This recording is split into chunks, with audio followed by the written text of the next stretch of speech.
Hello everyone and welcome back to another video. Today we're going to be doing a walkthrough for Jill on hard mode, Resident Evil Remake. So yeah, let's just get right into it.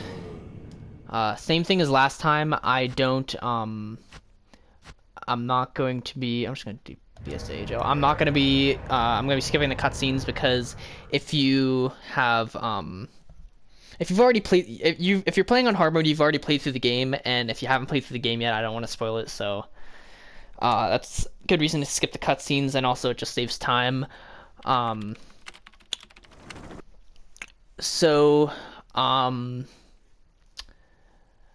let's see. Last time we did Chris. So Chris, if you didn't see everything in that video, basically the difference between Chris and Jill is you get a lockpick instead of a lighter in your personal item slot, and you so that means you just have to carry the lighter around, and you get 8 slots. So that means we can't actually pick up the increment.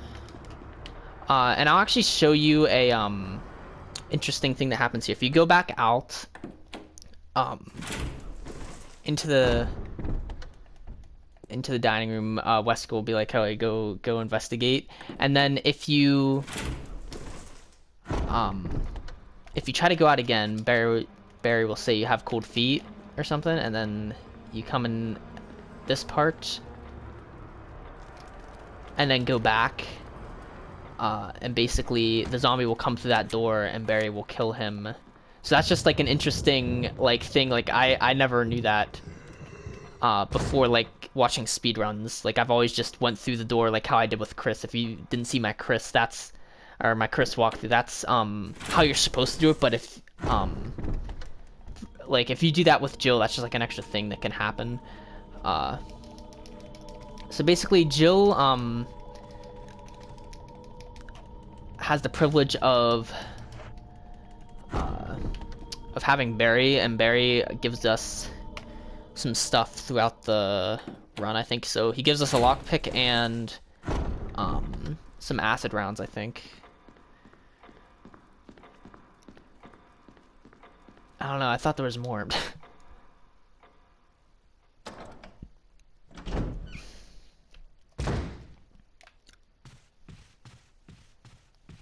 If you choose not to give him his gun back during the Lisa fight, then you get his gun, but other than that, I can't really think of anything else. So basically what I'm doing here is a really bad attempt at stair skipping. You're supposed to actually mash the button a lot faster and actually look like you're just floating up the stairs, but I can't do it that fast. It's like insanely fast. So this first zombie, we're just going to he's no problem to dodge at all. You just stay on the inside wall. Come up here, grab the golden arrow and the handgun bullets, because we definitely want ammo at the beginning of the game is always a little bit of a struggle. But basically the whole thing with hard mode is basically dodging zombies. You need to know how to dodge zombies to get through hard mode, because you're going to have to do it. There's no way you can possibly kill all the zombies. There's just way too many zombies and not enough ammo. So basically what you do is just move forward a bit and then pull back at a certain time, like right when they look like they're about to grab you, and you will successfully do a dodge. It takes some practice. It's not just something like you can learn by watching a video.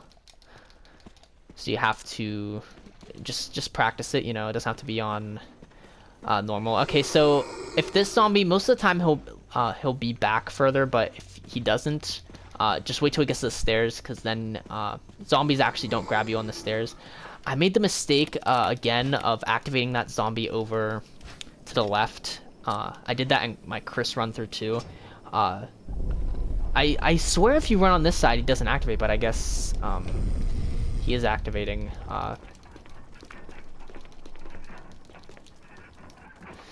But it's fine. We got past something when I was doing Chris, so we can get past them while we're doing Jill. Alright, so we got the Book of Curses. I'm going to just examine it really quick instead of waiting until we get to the door, because I want to just be able to use it when I get to the door. I'm gonna do the same thing I did in Chris. I'm gonna examine all the keys and so that you know which keys I'm using on which doors. Just so it's a little bit more, you know, not as confusing. Alright, so these zombies, they don't seem like they're actually near us, but I mean, I'm gonna play the patient game, yeah, because I just heard them. I have a headset on, so I can hear actually where they're walking. That one came on the right side. I think that other one actually deactivated. Okay, I missed my opportunity there. I was actually supposed to go right when he turned around. Yeah, see that one? I guess he like got stuck somewhere, but normally you'd only have the one to deal with. When the first one, you always have the first one to deal with. When he walks up to the stairs, he'll turn around because he can't walk down the stairs. So when he does that, you just run like sort of around him like in a curve, like to his side, and he'll try to grab you, but he can't. Alright, so you come in here, use the sword key. You can actually get the map if you push the dresser up to the statue, but we don't need the map because we played this game so many times. And there is no dagger if you go back behind that, like, I don't know what you call that area, but that's the first dagger we get. And there is no handgun bullets underneath that second, like, sort of shelf with the plates. And since we're Jill, we don't have to go into the bathroom first. We can just use the lockpick because we get the luxury of the lockpick. But it also comes at a price that you have to carry the lighter everywhere. So it kind of balances out, but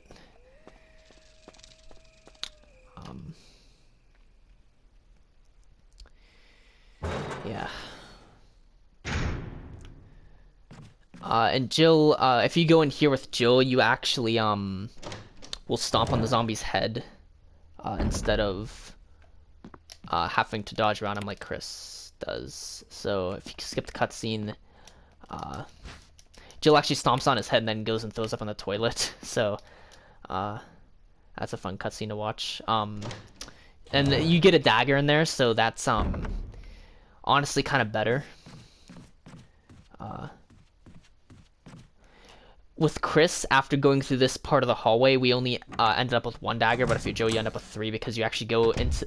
You get one in the bathtub, and then you actually go in here first as well. Because you get the shotgun for free. Barry will save you if you do that. You can also use the broken shotgun to get it, but, I mean, why would you? Because you literally just get it for free. So why would you waste time going the whole way over getting the broken shotgun and going back just for the same outcome, you know?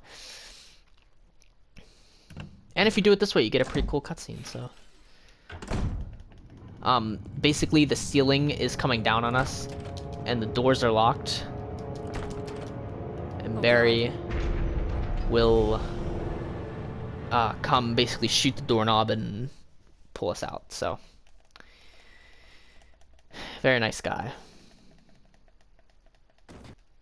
That took a while to load. Anyway, we're just gonna continue now.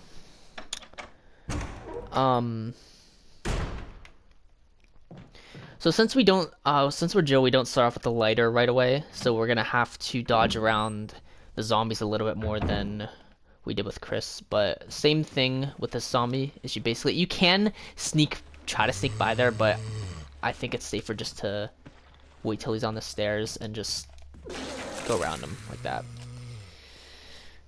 You always want to take the safe approach if you're in hard mode, and obviously if you're not going for a speed run, which I'm not, I can't do that. That would take so many hours to do. I don't know how they do it, man. They're some of those speedrunners are crazy.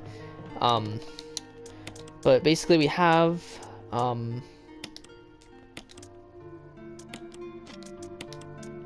on, I'm trying to figure out what I'm doing here. Okay, so being Joe, we actually have the luxury of having the shotgun early, so we can use that to our advantage. I'm actually going to... I might save here in case I mess up really bad with the zombies or something. But normally I wouldn't save this early. I just do it to be safe. And I had a lot of increments left at the end of or at the end of my Chris run. So I think we can afford to save here.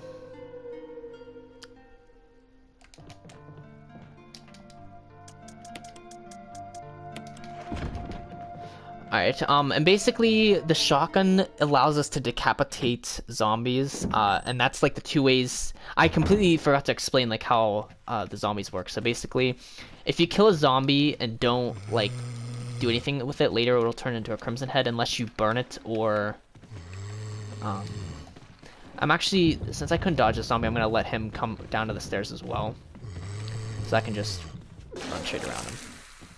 That's the long way of doing it, but it's the safe way. So zombies, if you don't burn them with the kerosene and the lighter, they will turn into crimson heads if you come into the room later.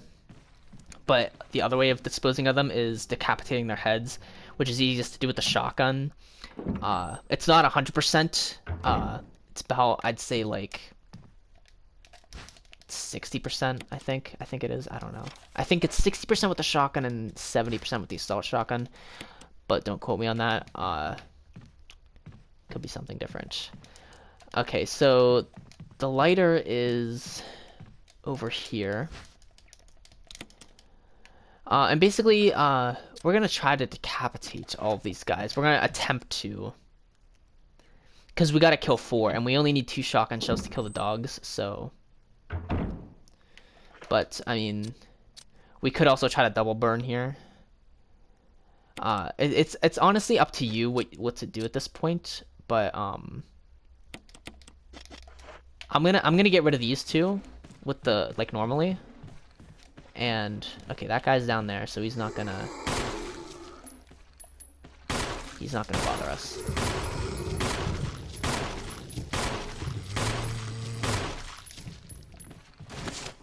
And I like to get them on this middle area so that they're like all in the same, so it's like, I feel like it's just more of a chance of getting them to die in the same place.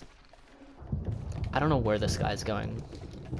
I don't know why he went over there. Their AI is really weird. Basically, oh shoot, he dropped right away. Well, that's weird. The blood's like, it like came out and then it didn't, and then it stopped coming out. It, like stained the carpet or something.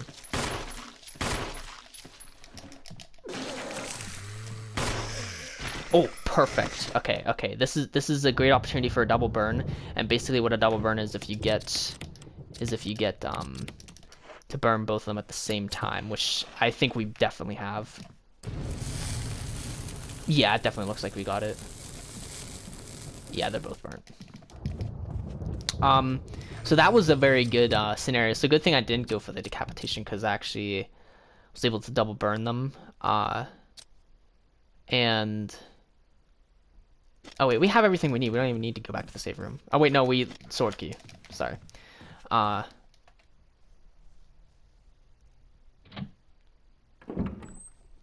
Normally, actually, you know what? I mean, I probably shouldn't have come down here again, because I'm gonna need to come down here again to put away the stuff to burn the enemies. These 2 things, or no, these 2 things. I could also just use 10 handgun bullets. And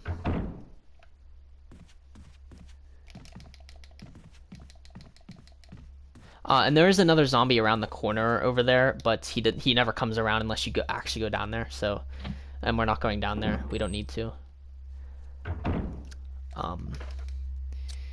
So I think here I'm actually gonna try for decapitation, which I actually got it.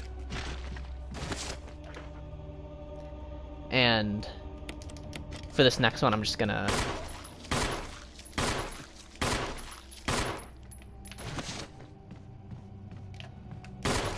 if you try to burn them when they're on the ground like that but not dead, they will sort of just like get up. You'll like flinch and they'll sort of just get up. Oh, I didn't want that. I wanted to... I actually kind of wanted to use, like, this handgun bullet so that way it would be out of my inventory. But it's fine. Or those 2 handgun bullets just so, like, I'd free up an extra space. But it's fine. We, what we're gonna do is,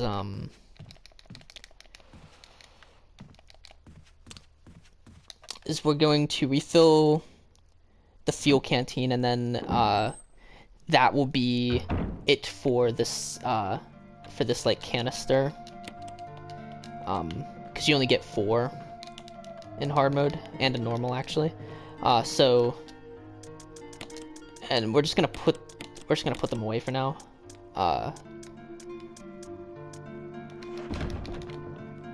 And run. I like to run with my weapons unequipped because it's actually a little bit faster.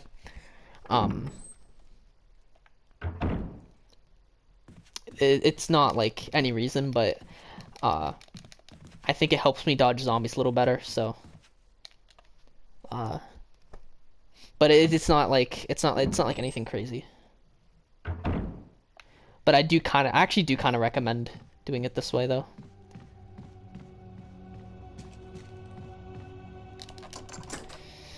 Alright, so I'm gonna use the sword key there. And I'm actually glad I took the stuff to burn enemies out of my inventory because Barry actually gives us acid rounds here. And if you don't have space for them, they'll just go away and you won't be able to pick them up again. Like, they don't even drop on the floor, they just flat out disappear. And it's really sad. So don't do that. So we definitely want to use the shotgun on the dogs here. Jill has the luxury of having the shotgun early so we can use it on these dogs. Because dogs are very, they can be very hard to deal with. Like, sometimes they're easy, sometimes they're hard. It all just depends on how they're feeling. Like, I've had the areas with the dogs just go either way. So, yeah, equip the shotgun. And basically... I like to wait till it gets a little bit close. Oh, he actually jumped on me, but we've got a dagger because we didn't use any yet. We're gonna see if we can get the collar and get out of here without taking any damage. Which we actually did, so that's good. That's good that we did that because we saved some ammo. If you take damage, that's the only time I'd say stay in there to kill the next dog so you can pick up the infinite herbs out there. Or not herbs, just herbs. I don't know why I said herbs. Alright. Oh, that was close. He almost double grabbed me. So in hard mode, the zombie that's normally in this hallway was over there. Just same thing, dodge around him.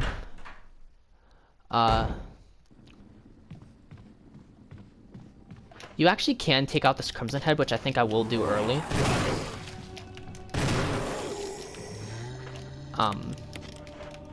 Just because I don't want to deal with him on the way back through.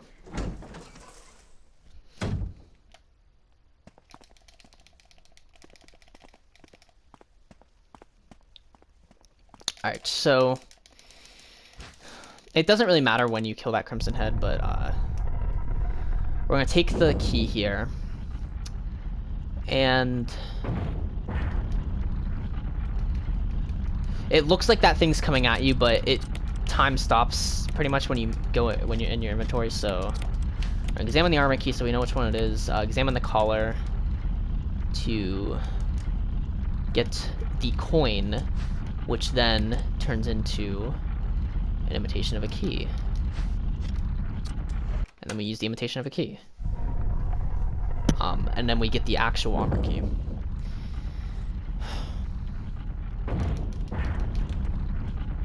I'm really hoping this Joe run goes smoothly because for some reason every time I did my Joe run through I was not smooth, and I don't know why. It's just because I guess I'm used to playing as Chris more, because I play as Chris first and then Joe. And if you didn't kill that Crimson Head, he will be right there. It's the same thing, you just run straight through that door.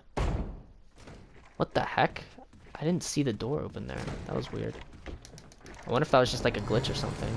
Oh no, that zombie is down there. Okay, so we actually have to... Since we can't see the zombie, we have to wait for him to come on the stairs so that we can dodge him like this. And then since we're pretty full in our inventory right now, we have to empty everything out. Sword key we don't need anymore because we're Jill and we don't need to go into that basement area. I'm gonna take out this, put that in there, and I think that's pretty much it. I mean, we could take the shotgun, but you know, I think we have enough to burn the rest of the bodies, actually. Yeah, see, the thing at the beginning of the game is just ammo. That is the main issue, is just ammo, and I'm actually going to pull out the shotgun, or take out the shotgun, because I think we have enough space. We need to take just the ink ribbons, and we actually don't even need it. We don't even need to take anything. We just need to kill the zombies in this area first.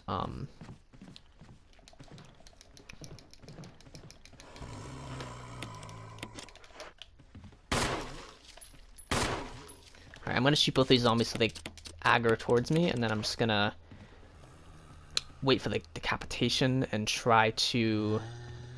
And hopefully they'll sort of like be in the same area.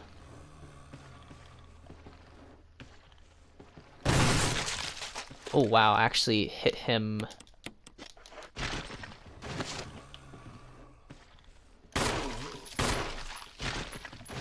I actually blew off his arm.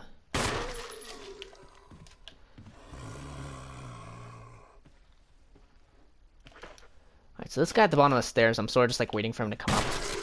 Oh, what the heck? That was weird. He's dead. He's like fully dead. That was really weird. So that guy decapitated. I can't get a double burn, so I'm just going to... Yeah. And then this one right here. Bam. Yeah, Jill's is definitely easier at the beginning because you get that shotgun. You get the opportunity to decapitate zombies. And it just, like, it makes the game a lot easier. Because you don't have to use as much kerosene, typically. And then, okay, so if you come in here, you get your first battery pack for the stun gun. And then use the kerosene and grab the ink ribbon.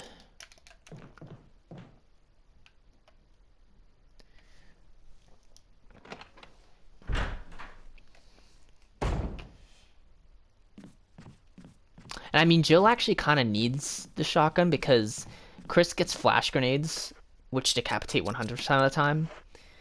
But Jill doesn't get, like... Jill actually doesn't get any incendiary rounds until the laboratory, until, like, after it's too late. Until after you've pretty much killed every single zombie in the game. And it doesn't matter anymore. I mean, I suppose you could dodge them, come back and burn them, but there's, like, really no point. We should probably remember that there is one, we still have one use, for the fuel canteen, in that, kerosene, container. So now what I'm gonna do is go in here, save. I feel like this is taking a little bit longer than the Chris run, but it's alright.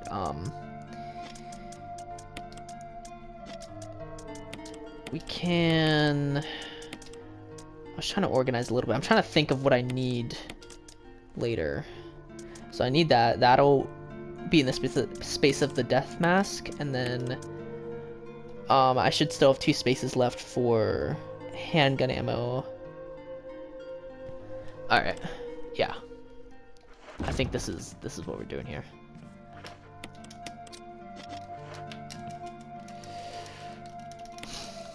So typically you only want to have the stun gun equipped if you're trying to kill zombies.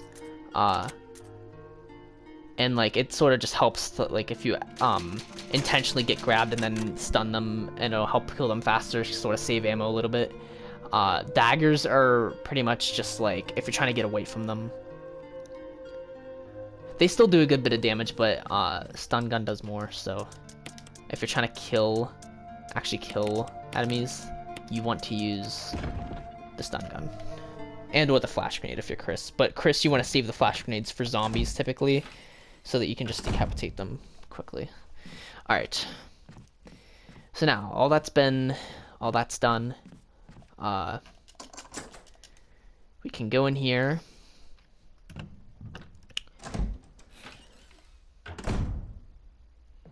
And this room, typically, I don't get the extra stun gun with Jill because it just dodging it is hard and you don't always get the dodge. So if I'm Jill, I normally just come in and grab the ammo and leave, so that doesn't activate the rest. Because I just don't want to have to deal with dodging them. So that's why I do that. And so I'm gonna come in here, use the green chemical, or I don't know if is it the green chemical? It's chemical to use on plants. Oh, it actually is red, and you want to turn it to red. If you turn it to green, the tentacles will do the same thing, except they won't die. Like, they'll fake die, and they'll still deal damage to you, grab you. I'm actually not sure what happens because I've never tested it, but because you can just pull the thing and get past it. So and also there's 5 green herbs there.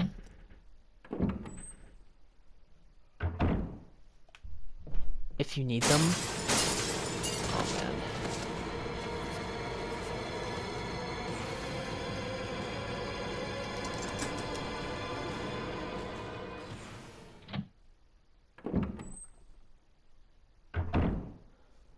Okay, so this zombie, we're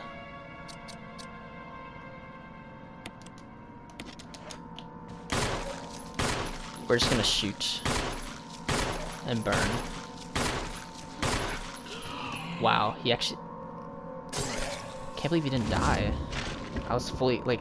I swear, some zombies just do not go down. That was so weird. Okay, so anyway... We're gonna use the armor key on that door and then just turn around. Pretty much, we just took out that zombie for later. Because we come back through there a lot. Or... couple times. I think at least 3. Alright.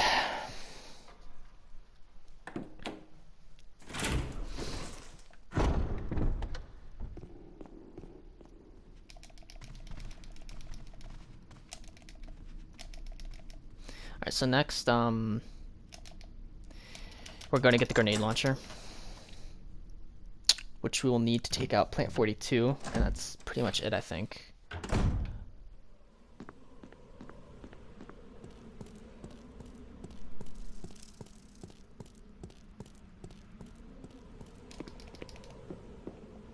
There's a dagger here, so you definitely want to grab that, because hard mode goes very light on the defense items.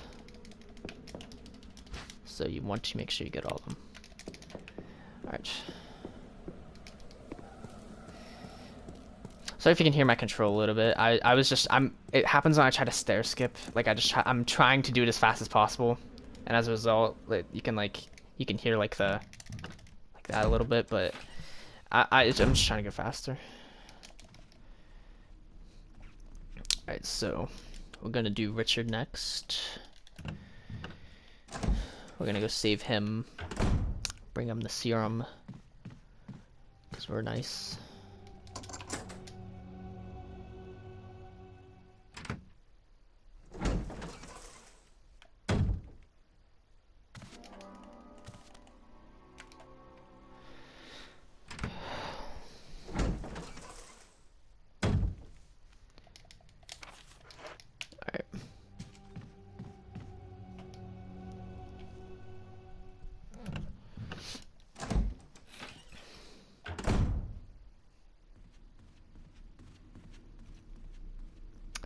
Alright, so after we get the first death mask, the zombie in the top of the dining room will be on the other side. So you will not have to, or you have to go the other way to get around him. And it's a perfect opportunity to push this statue over. And if you do, you'll get 6 shotgun bullets, which is kind of a necessity in hard mode. Unless you like really know how to dodge hunters. In which case you could get away with it, but...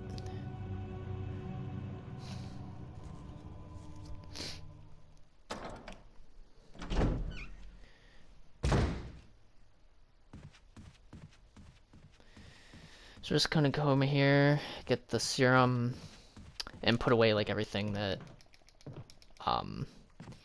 we need to do, like another emptying of our inventory. And we're actually gonna go refill our canteen real quick, because we did burn that body in the hallway. Trying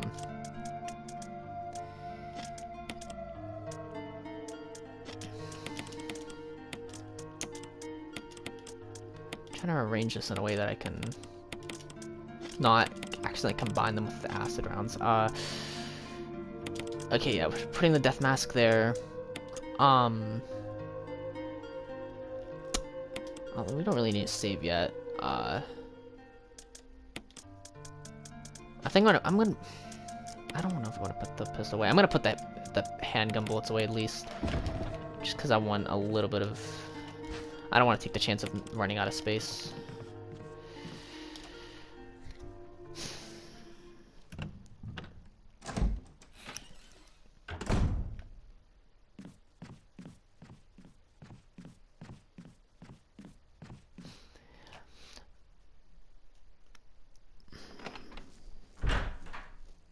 I actually did not know you could blow off zombies' arms. That was just like that was a new thing I learned this run. I guess if you like just the position I was in.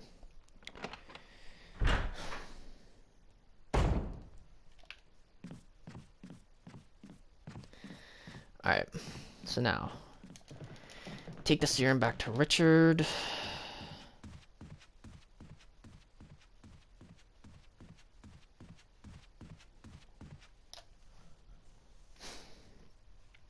Nothing really to say at this point.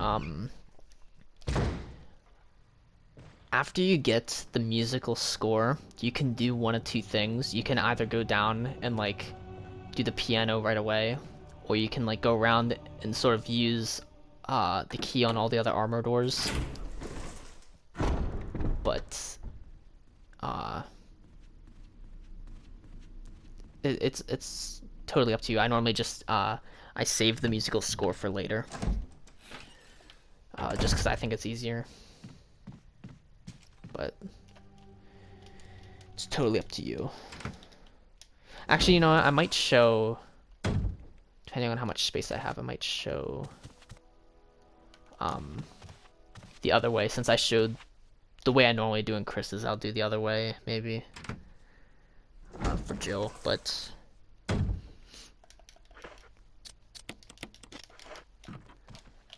gonna try to decapitate this guy. Nope, I missed. Whoops. Ugh, I don't know why I keep doing that.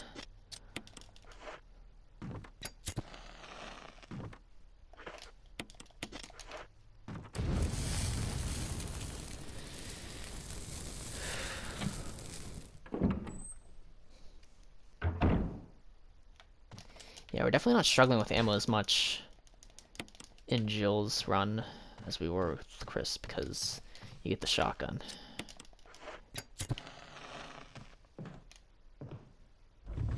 You get the shotgun early. Like, see, at this point, we still wouldn't even have the shotgun.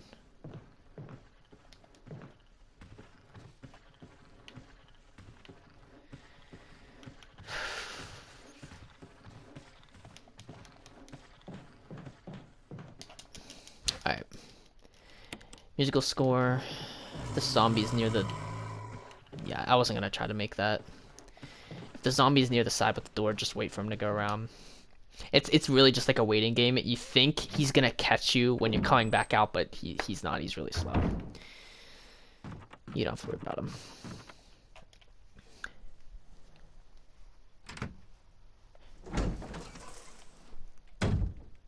Alright, I'm making the decision right now. I'm going to show the other way because I didn't before.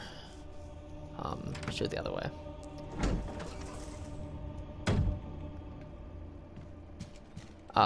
The musical score first and then come back up to everything else.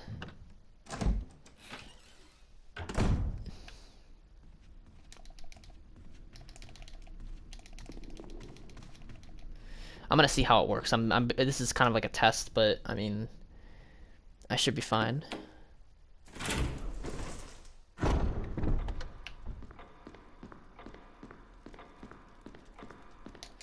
I just realized I'm gonna have to make a couple trips.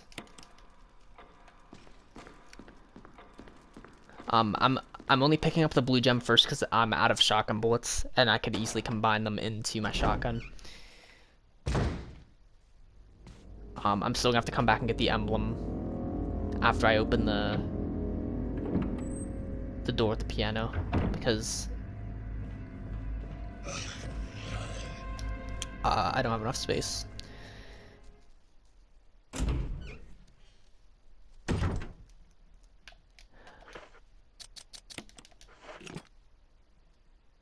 I don't really know what I could have dropped, because I don't think I had handgun bullets at that point, and I would have had to pick up the handgun bullets in there anyway, so there isn't really anything I could have dropped, actually.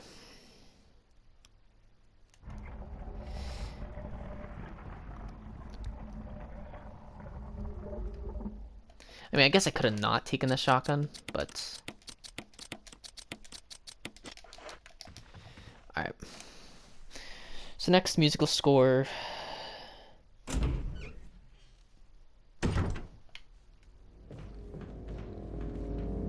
Always run on that side of the zombie. Run behind him. That's like one of the easiest dodges in the game to do.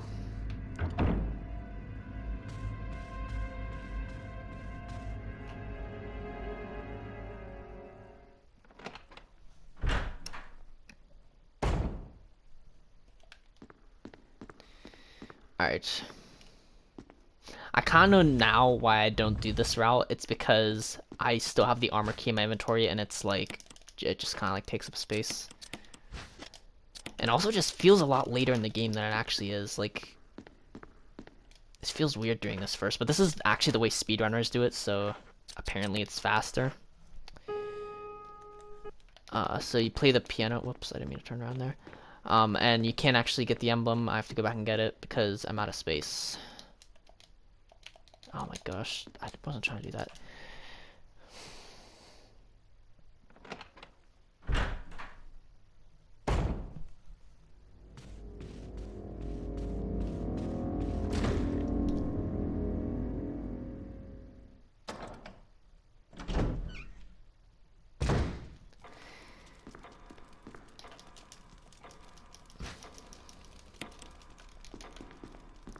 And you need to make sure you have 2 slots available, which I guess technically only 1 because you use the musical score, but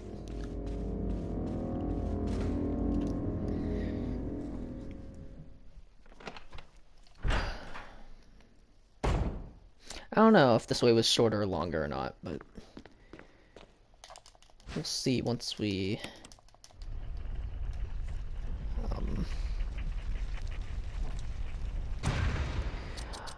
one thing that will probably happen is I'm probably gonna get poisoned as Jill by Yawn, and that's just something that happens just because I want the assault shotgun, and it's very hard to avoid because you actually need to kill Yawn as Jill if you want to get the assault shotgun.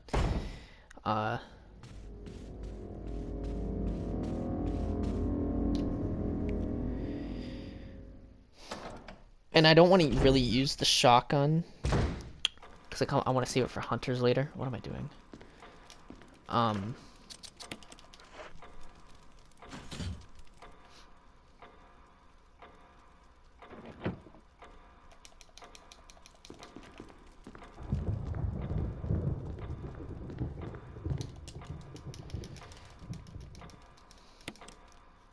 Alright, so you want to turn the large gear to the left twice. And that will solve the puzzle. Basically, the large gear is going through the head and the small gear is going through the armor, just like it's pictured to the left there. I always just thought the answer was like 6 o'clock for some reason, because I thought it was like 6 o'clock at the time this was happening. I don't know why, but I mean, if it's 6 o'clock, then it must be like and it's dark. It must be like winter.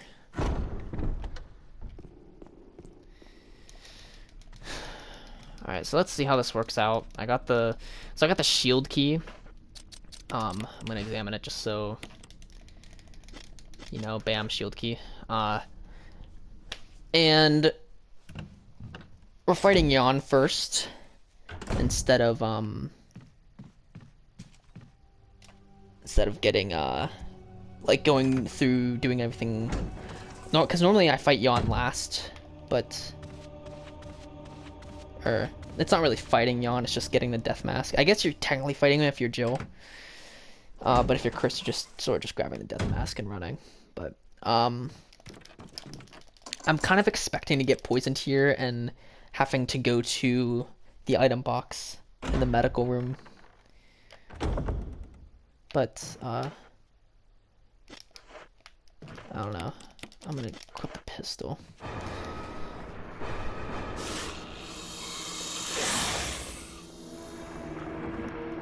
Alright, so Richard comes in and helps us. It looks like he's doing a lot of damage in the head.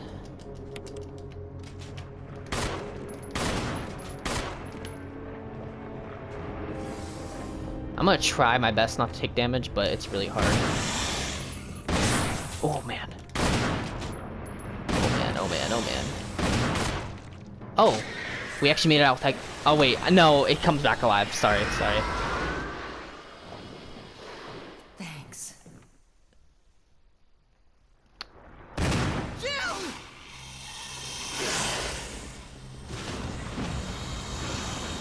So Richard actually gets eaten by the snake. Richard! There's no way to stop it.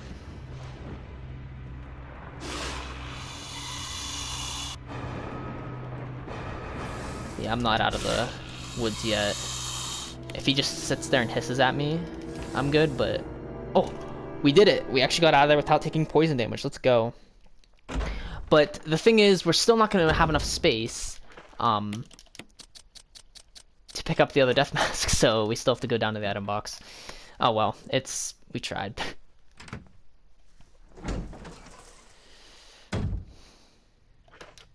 Is there anything we could use here? Oh wait, we could burn this body. No! Is it dead already? Oh, dang it, it's dead. Alright, I'm just gonna shoot an extra 4 bullets. Just so I don't have to go back right away. Alright.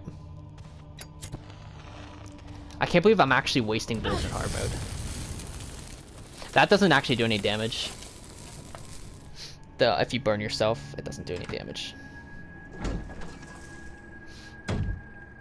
But for some reason, if you blow up a flash grenade in your face, it does do damage, so that... Tell me how that makes sense, game.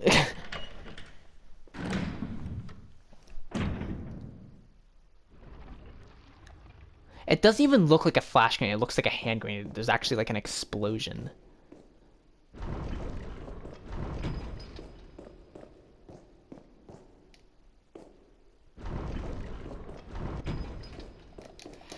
Alright, so we're just solving the puzzle here. The pattern you have to push them in is bottom right, top left, top right, and then after that the bottom left one will just go in automatically. And then you get the mysterious box, the joy box. And the way to solve this is you basically push each of the buttons on the long sides of the box, and it'll make 2 halves of the sun, wake up the death mask, and yeah. So now we can finally go down to the item box.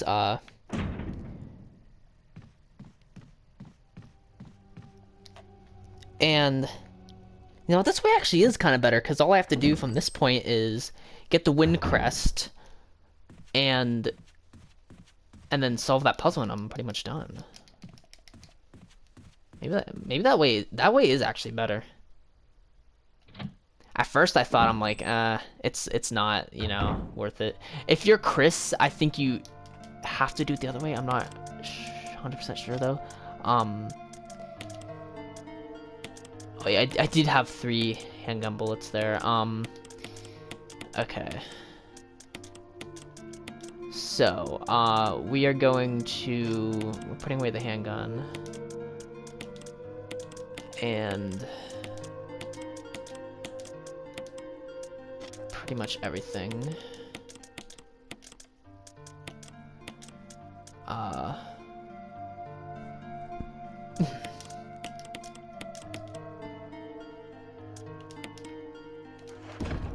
Just putting away everything just so... Because I don't need any items, because we're coming right back here after we get the wind crest. And we don't need anything, really.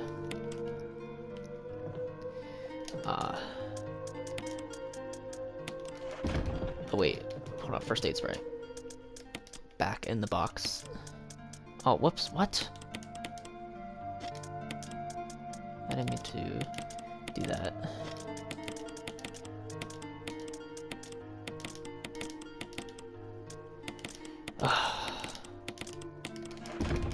Okay. I can't remember if I used the armor key on that door or not. No, I didn't. I definitely did not. So I have to keep the armor key in my inventory.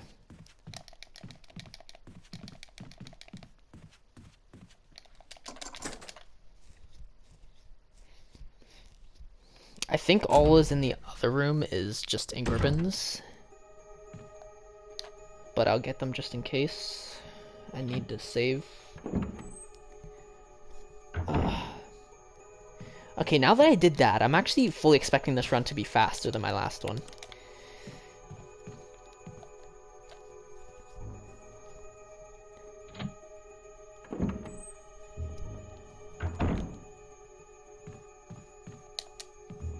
I'm gonna pick up that red herb just because I have the space for it. And then lockpick on this door.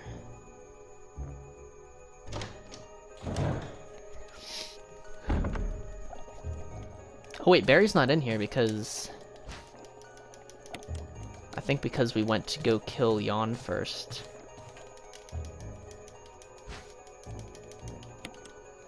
I don't know why, actually. Because I know sometimes, like, he's out with Forrest. I don't know why that is. I don't know what triggers, like, Barry being in different areas. But, if you put the lore of the bee over there and then put the bee specimen there, you'll get the wind crest. And when you try to take it, the bee will come alive.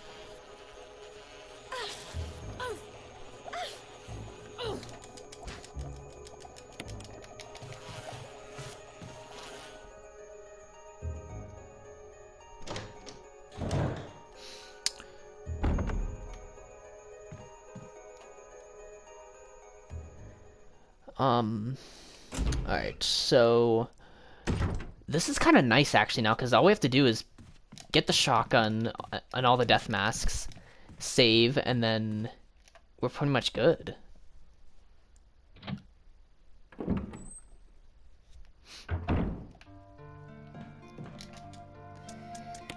Alright.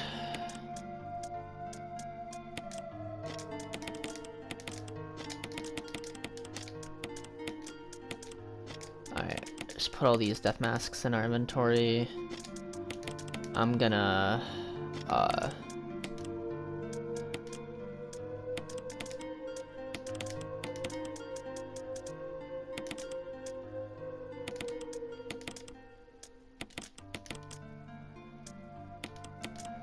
Alright, I think that's all we need, right? Because I get shotgun bullets later. Alright, so we have 3 death masks and the wind crest. The 4th death mask is behind a puzzle, like a picture. We have to like hit all the lights on these paintings and we'll get the last death mask. So that's what we're going to do right now. And finish using the finish off the armor key so we can discard it. There will be one zombie we have to dodge around, but he's not that bad. When we're coming back. I don't know why, but for some reason there's a door somewhere upstairs that like shakes every time I come through this area. Like I don't know why that is, but it just happens.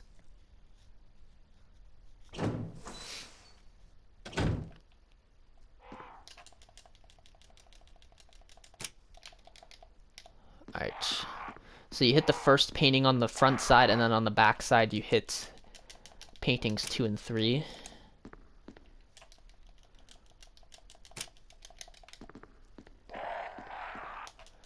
And then that will solve the puzzle. You can hit the switch at the bottom here and get the last death mask.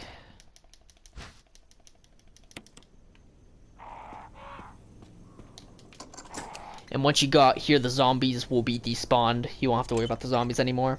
So that's another good thing about doing it this way.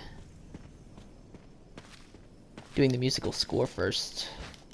I've never actually done that way. That was the first time I tried that, and it actually worked out pretty well.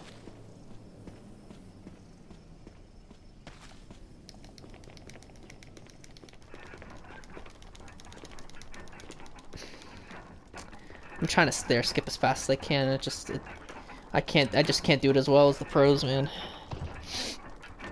They got some different reaction times. Alright, so we're putting in all 4 death masks here. And it's basically gonna drop this coffin. That has a crimson head in it. And this is one we have to fight. It's a 100% spawn, just like the one in the murder hall that we killed a lot earlier. So once this drops, we can equip the shotgun and go over here, and we're gonna trigger a mini cutscene. And basically, the door comes down.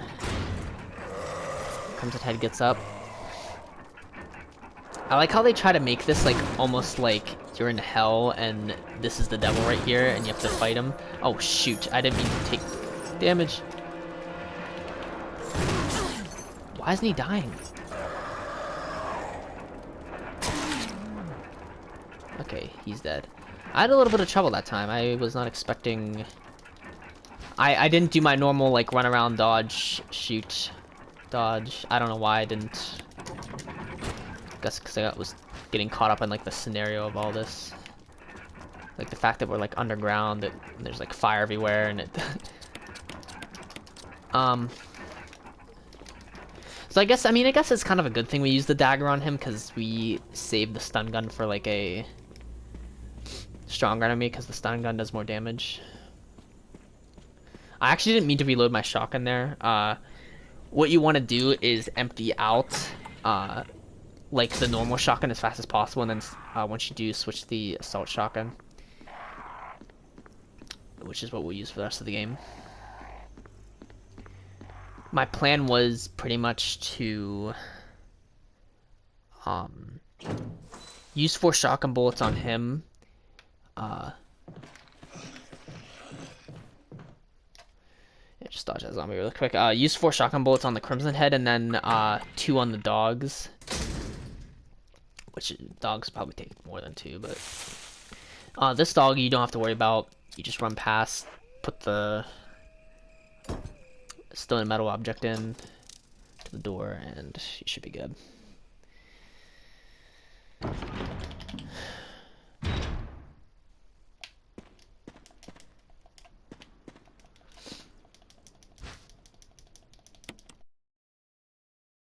Okay, so this time we have the wind crest, so we don't have to do what we did last time.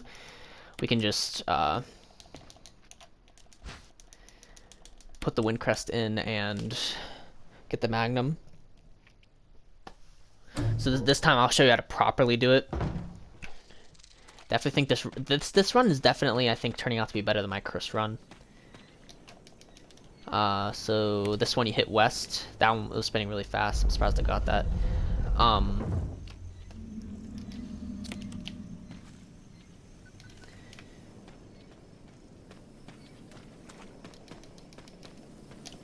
This area was always the scariest for me. Wow, I've never seen it move that slow. I've never seen the weather vane move that slow before. So basically the combination is the first one is west, which is the red one, and then the blue one, the second one is north. So anyway, like I was saying, this area, sort of outside the mansion here, is the area that always gave me like bad dreams. If you run on the outside here, you can avoid activating the crows, and then you have to walk when you get to here, and then once you get to here, you pretty much run again. If you run past them, they'll get all like activated, or they'll get all flustered, and they'll like fly around, and they're kind of a pain to deal with because they're not as easy to kill as they are in Resident Evil 0. So we're just getting all the crests here. You get the moon, the crest, the star crest, and the sun crest, which kind of doesn't make any sense because the sun is a star, but I don't know. I'll let it slide. And then there's engravings on the backs of each that will activate. Or like there's a button you push, it activates the engravings, so you can put it in there. So that's what I'm doing right now. And once we do that, we get the magnum.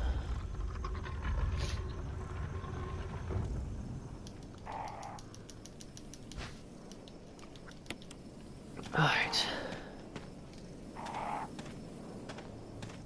Yeah, see, this whole environment right here, like the graveyard's just like chills, man.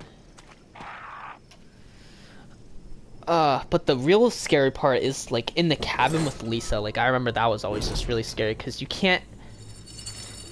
Lisa is the only enemy in the game that you can't kill. She's indestructible.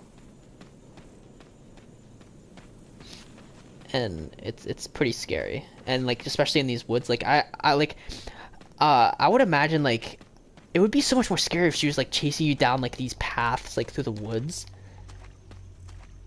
Cause that's like the dream I had, like she was like just running down, you know, these paths, and obviously it was arranged differently. It wasn't exactly like this, but it's pretty scary, man.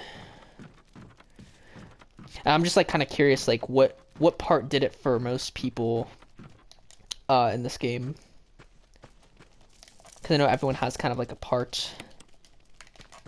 I know probably the giant snake was was scary for a lot of people because a lot of people don't like snakes.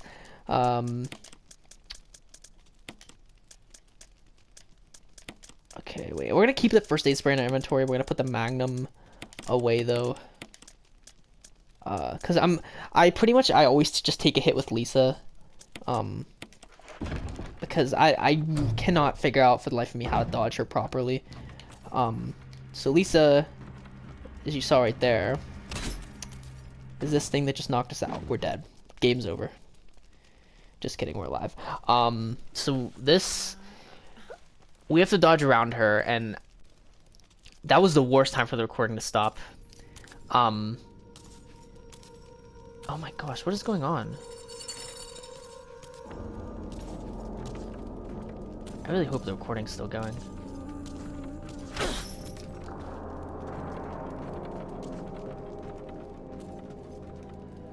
I'll save it after this. So I got a bit distracted there. My recording did some weird thing, but like I said, we tried to dodge Lisa, we failed, and that's why I just kept the first aid spray in my inventory. I'm actually gonna stop here real quick and check my recording. Alright, sorry about that. My recording is doing this weird thing where it just like it stops, like, or it starts recording automatically and then it just stops when I try to start it again. So I don't know what's up with that, but if that zombie is easy, you just run around him. I don't know how much of the recording got cut off there during the Lisa encounter, but I think I got it, most of it. I was like wondering when the hour mark was coming up, and I guess it was there. So it'll be interesting to see where those two line up, like in the Chris run and the Joe run, because I actually forget where it ended in Chris's.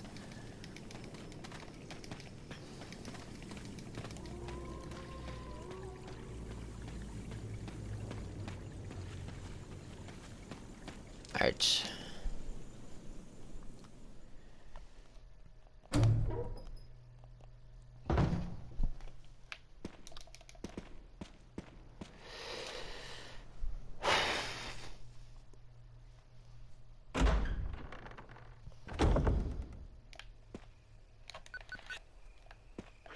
Alright, so here we just take out the dogs.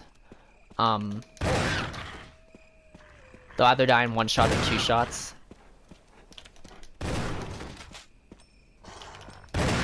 I can't believe I actually killed those two in one shot. I think if you hit the head just right, it'll kill them. Alright, so that's actually good that we have 2 shots left in the shotgun, which that should be enough to kill the spider in that one room. But if not, it's fine. Should be able to just walk around the spider.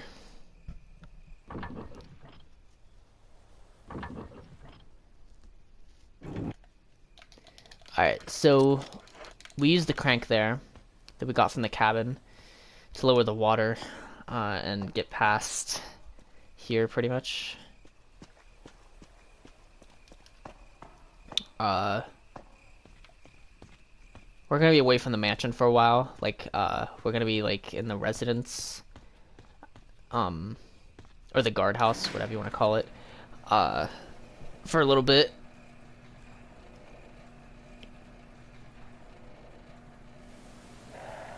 Alright, so here you want to run on the inside as to not activate the crows. They won't.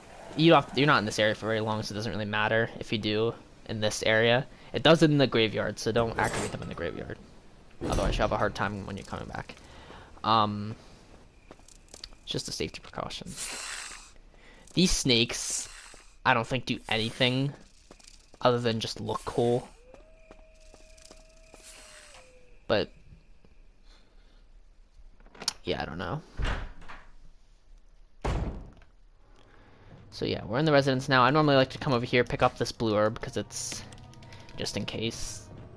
I like to play it a little bit more safe, so just in case I get poisoned by like something, I don't know. I don't think I pushed this over far enough. We can see. I don't know why I'm having such problems moving right now. It wasn't enough anyway. All right. I always try to get it like I always try to push it like 2.5. Cause that's all the further you need to push it. Really, still not far enough? Wow. This is okay. That's more than enough.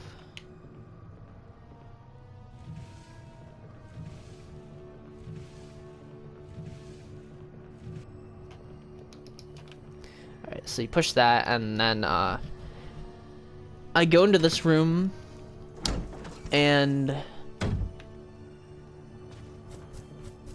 get the book and the first aid kit, or what's it called? Yeah, insert first aid kit, or first aid box. And I'm actually gonna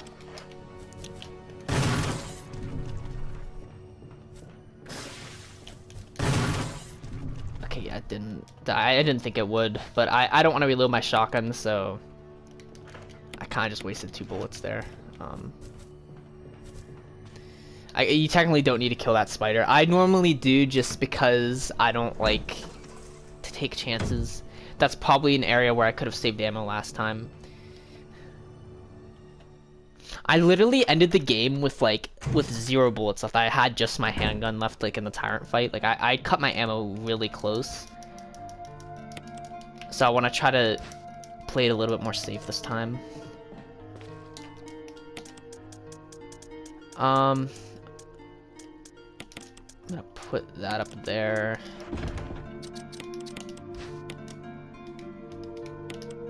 All right.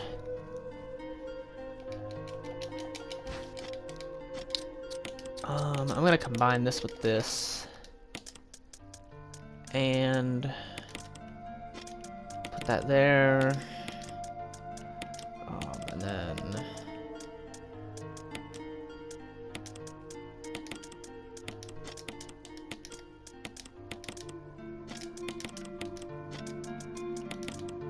whoops, I didn't mean to. You leave a space for the magnum ammo. We have to come back here for Jill anyway.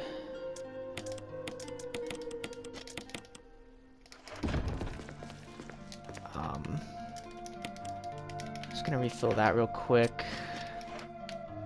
And then I don't think we saved at the cabin, so yeah, we definitely want to save here. Actually, you know what? I'm not gonna save here because it's just zombies. I'm gonna wait until the sharks. I don't need to save right now. There's nothing that can really kill me. Just there's no like really areas I can mess up on.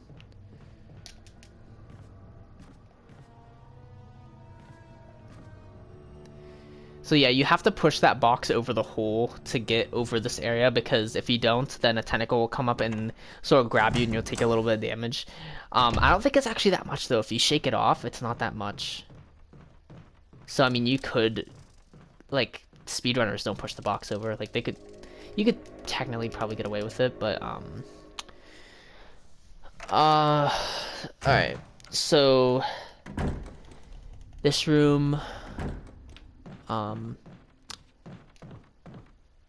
just like before in Chris, you push these two cabinets once each. You go into here and you get the key for the other room. I forget which room it is. It's 1. Yeah, it's 1. Alright, and then when you come out here, you might have heard the door open and close. That was not buried, that was a zombie. So, and it'll be over here, so. Okay, yeah, it's dead. Yeah, see, it's so weird how, like, some zombies take, like, 3 shots, and then other zombies will take, like, 11. It's, like, doesn't make any sense at all. But yeah, get rid of him, just so we don't have to dodge around him later.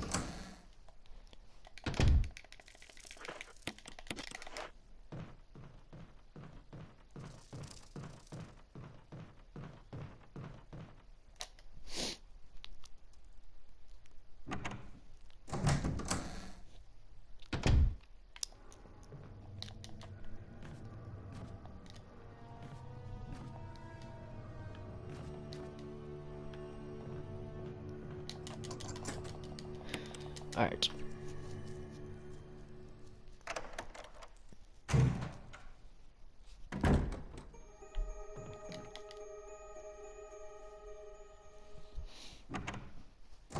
There is a self-defense gun, which I forgot to mention last time, around the corner, but it's only 1 bullet, and I don't really use it. That noise right there was the zombie outside falling. We don't have to deal with him. I normally just burn that body just so that guy does not get up and grab me. And I have extra kerosene, so why not? There's extra kerosene in residence. So we get the control room key. Let me just come out. I don't know if the other zombie can actually come into the room or not.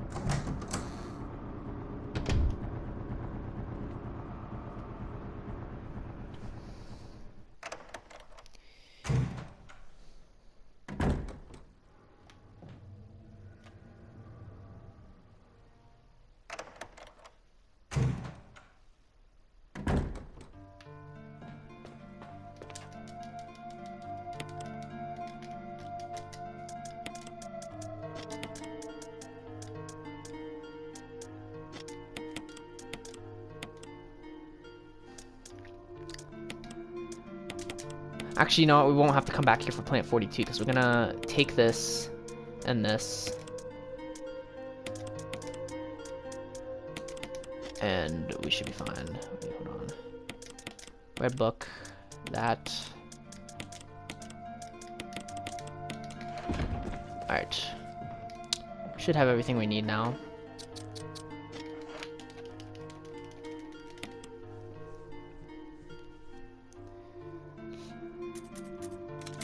Now I can save. And if I run out of space, I'll just reset from this point.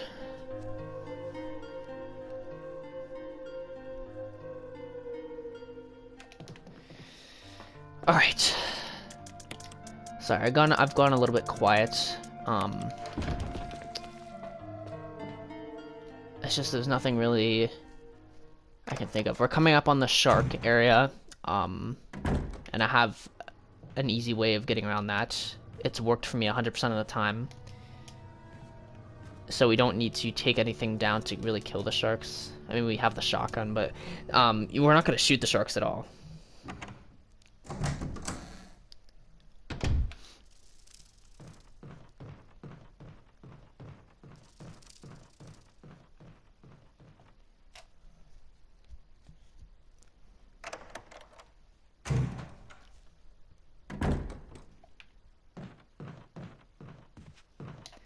Yeah, and if you push those cabinets over once, they'll be over the whole way when you come back in. I noticed that.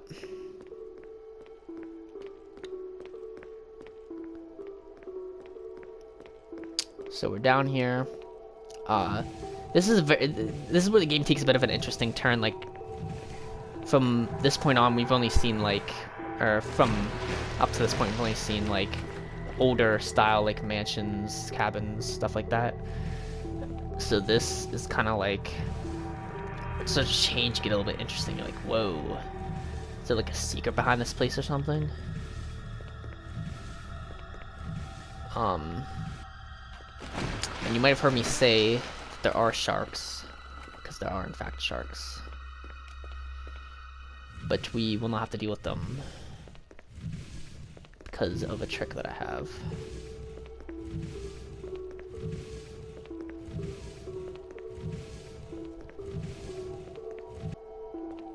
It takes Jill, I noticed it takes Jill a little bit more time to push. Like, she doesn't push him quite as much as Chris. Which kind of makes sense, I mean. But,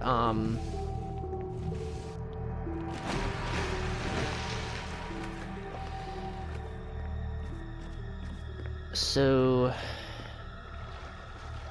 the aqua ring. I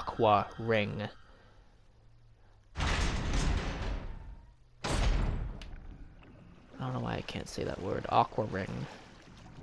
Alright, so if you run on this outer portion, they should not be able to get you. I think they'll try to bite you once, but they'll fail. Yeah, see, that shark's like fully glitched. What the heck? That's the only time it's ever bit me when I've done this strategy. I've tested it like 10 times in a row, and it's worked every time. I think something weird happened with that shark. Do you see how it was like glitching like with me? I think I broke the game. That's what it was. I broke the game. I'm too good that I broke the game. Anyway, it's fine. It only hit us once, so I think, yeah, we're on like caution, so it doesn't really matter. Open valve 3. So that's the valve we have to open when we do this sequence. So basically, we're gonna try to drain the water, and the shark's gonna be like, nah, I ain't gonna let you drain the water. Emergency, unknown source of pressure. And locking all doors to achieve maximum safety. So basically, we have to release the safety for the valve, and then we have to release the safety to actually drain the water. Reaching 30% of pressure threshold. And the critical does go up a lot faster in hard mode, so not that it matters, but reaching 50% of pressure threshold. Activate emergency drainage system immediately.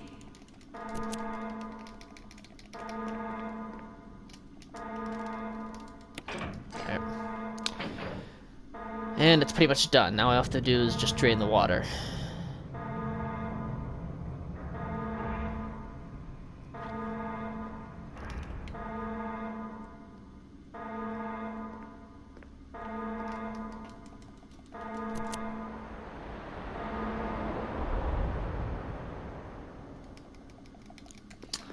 I don't know if I said this, I know I said this in the last run. I didn't know if I could actually change the language, but I actually just went into options and there's like a very easy way to change the language. And if you use Japanese, this text actually scrolls faster. And that's like what speedrunners use. And I was like thinking about playing a game like that, but it would drive me insane. It would, like...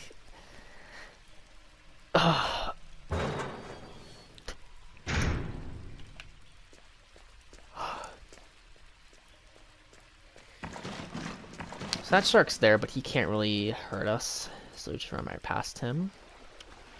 And then the big cheese. I don't know what you want to call him. The Neptune is his technical name. I don't actually know if it's a he or a she, but whatever they are pretty vicious.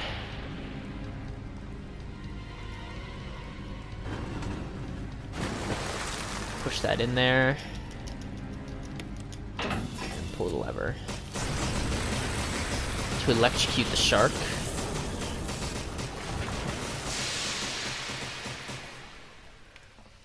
And then the thing actually shorts out, which I feel like they should make you turn it off so that if you jump into the water, you don't electrocute yourself. But I mean, you can just short it out. It could just short out itself, right? I guess. I guess maybe because it was already wet, it kind of shorted out, but.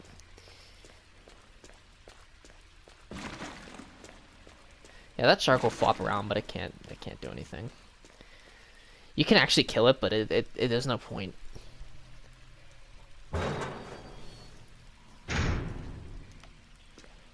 So now we're just gonna head back up to the residence. We got the gallery key, which is the key that we need to get into that room.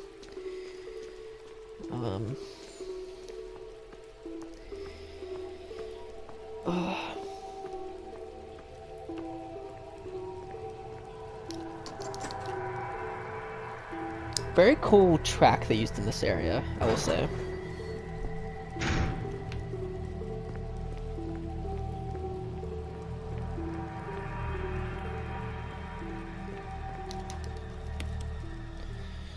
But unfortunately, we will not be visiting it again.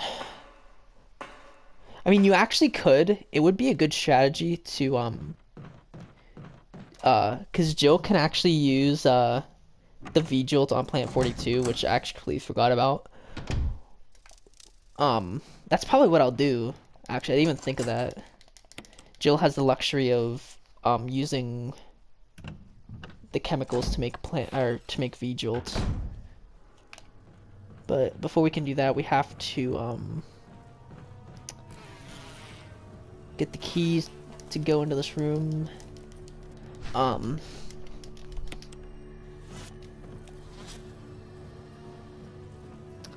normally like to be careful in this area, or that area right there, because if you turn around, the bees can all just like bullet at you in a straight line, just sting you over and over again. I actually almost died like that once. It got me down to danger. Like it was pretty nasty. So maybe I just got really unlucky, but it was no joke. I almost died from bees.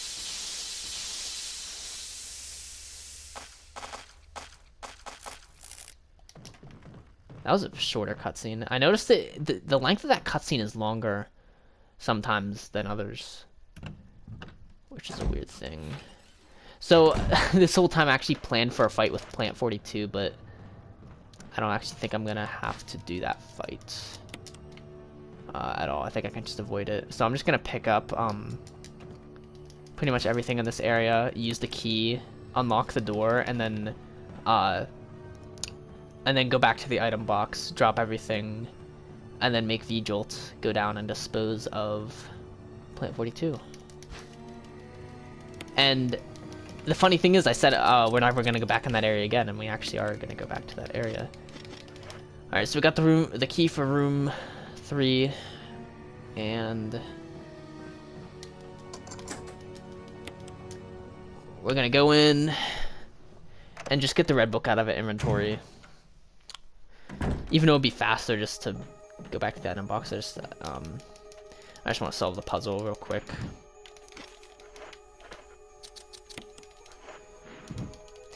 This is actually gonna make it a lot easier later.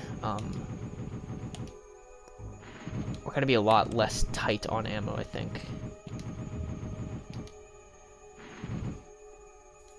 Alright. So if you reorder the books to make, they make like a picture on the side. And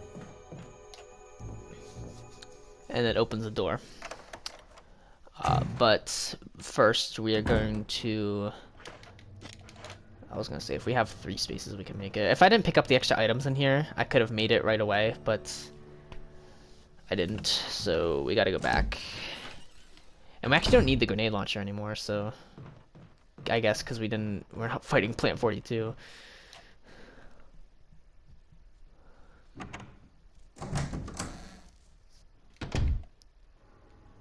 Still gonna save though, just in case something weird happens.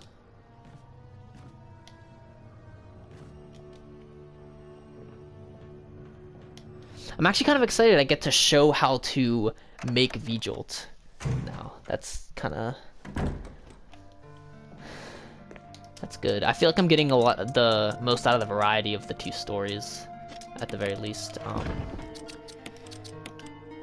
Oh wait, should I use that? No, I'm gonna save it.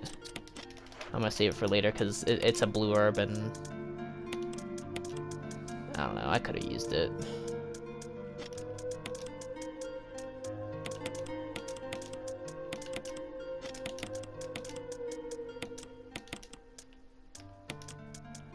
Oh, that actually worked out perfectly. Alright. I'm gonna save. Just in case something weird happens.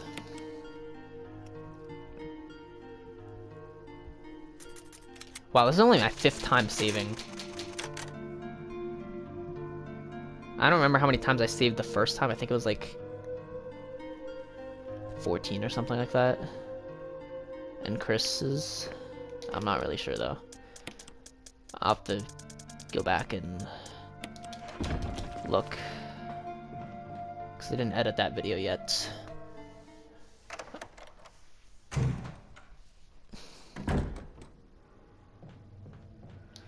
Alright. So I guess we'll actually lose some time here since we're going to actually make V-Jolt. It is faster to fight Plant 42, but we're not going for speed, we're going for efficiency. And it is more efficient to fight Plant 42. I wasn't gonna say anything, but the reason I was stopping my recordings like quite a bit in the Chris run and in this run is because it's been really windy the past couple of days, and I've been just like, the house has been creaking like crazy, and I keep thinking there's like someone in the house, so I like go out and check just to make sure like it's actually like that bad. But anyway, this puzzle is a randomized thing. It'll be a combination of the numbers 3, 5, and 6. And you sort of just have to like guess on all of them. But one's gonna be each, so it'll either be 3, 5, 6. Oh, it was actually in order this time. But sometimes it'll be like, so that time was 3, 5, 6. Other times it'll be like 5, 6, 3, or maybe 6, 3, 5. I don't know. It could be any different or any combination of things. But basically, we're gonna pick up all these empty bottles, and then there's a formula on the wall that basically tells you how to make V-Jolt. So basically, over to the right, the purple thing is UMB 3, which equals 3, and then over there is yellow 6, and then the water equals 1. So we're gonna start off by getting water because that was the first thing in the equation, and then we need some UMB3. And then if we look here, if we combine those two, we'll get 4, and then the 6 is yellow 6. If we combine it with that, it will give us 10.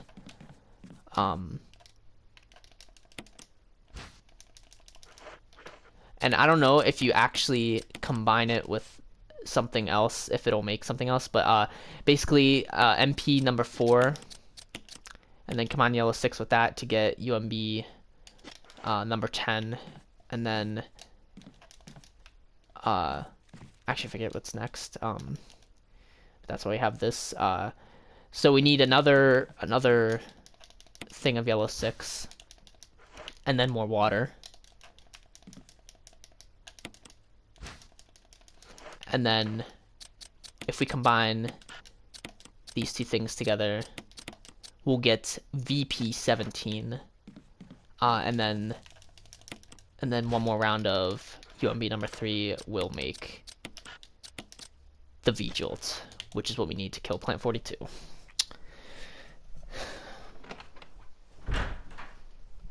I probably could have remembered that off the top of my head, but I didn't want to take the chance of messing up. Because it's been a while since I've done that. Normally, I like on my practice run with Jill, I went and just killed Plant 42, and just because like I completely forgot about that room. Like I honestly completely forgot that room existed. I don't know why, but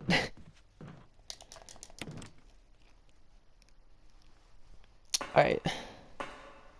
So with this, we actually have to go the long way around. We can't like just go straight into the aqua ring because the water is out, and we can't go like the way we went the first time. We actually have to backtrack and go the whole way like up the ladder and stuff.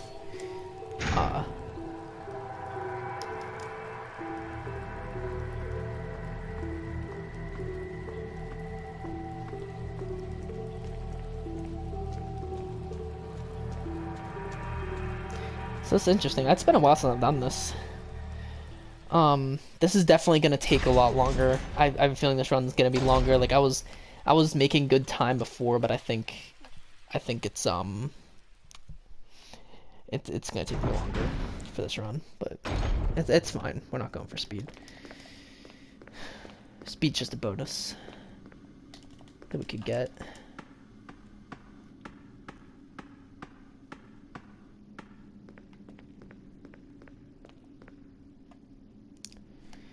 Alright, so we're actually going to see the aqua ring drained for the first time.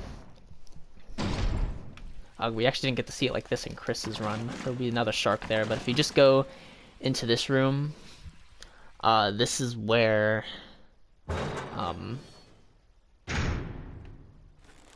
Plant 42 tentacles will be. If you can use it anywhere in this room, and it'll work.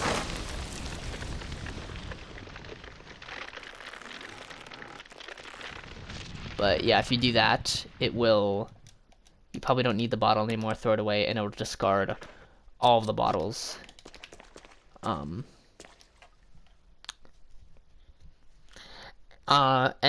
if you're Chris, I believe I said this in the Chris run, but if you don't save Richard, Rebecca will actually... or you'll actually like get grabbed by Plant 42, and Rebecca will actually have to make V-Jolt to save Chris. And then Chris will have like a mini, a lesser boss fight, I guess, with Plant 42 than he'd normally have. I think that's how it goes. It's been a while since I've not saved Richard, so it could be the other way. It could be something else, but I'm pretty sure that's how you trigger it.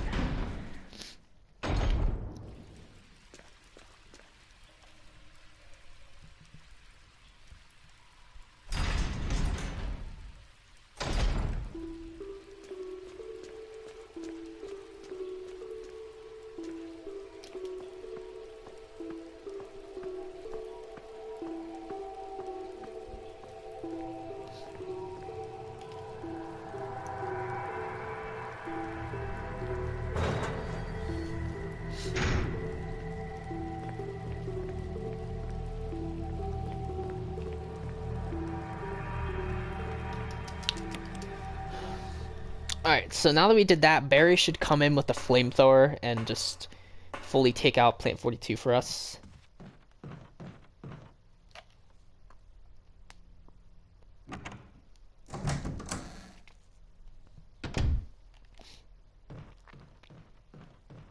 So it's a long skip, but it's I think it's worth it in the end because you save like 9 grenade rounds or something like that, which you can use for Tyrant or Hunters or whatever you need to use them for.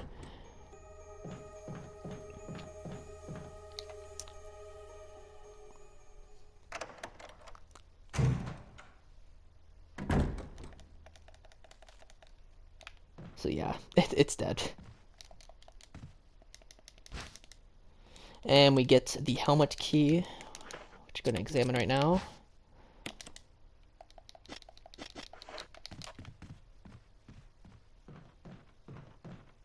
I actually forget if I saved before or not, but I'm going to save again just because I don't want to take the chance of dying to something stupid.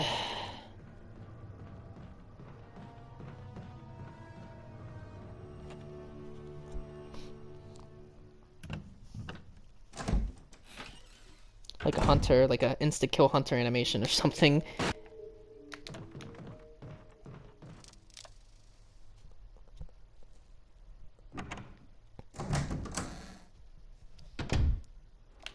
Alright, so now that we kill Plant 42, we can just run past this area.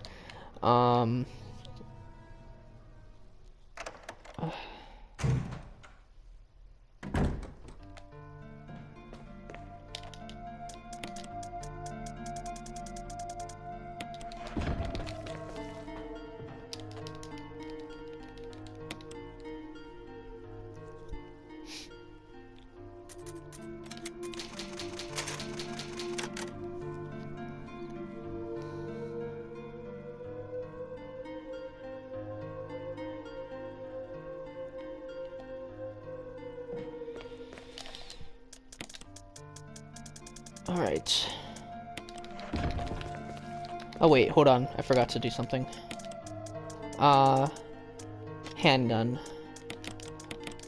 We want to actually, use the handgun on the dogs because we get more handgun ammo than,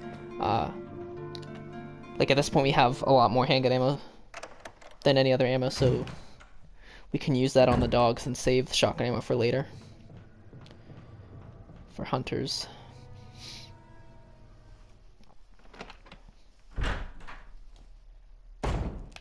If it was normal, I would just kill Plant 42 because you get more than enough like bullets and stuff in normal to, you know, kill them. But I just figured I'd do that because it's been a while. It saves ammo, and I figured I'd just like, you know, show you how to make the joke.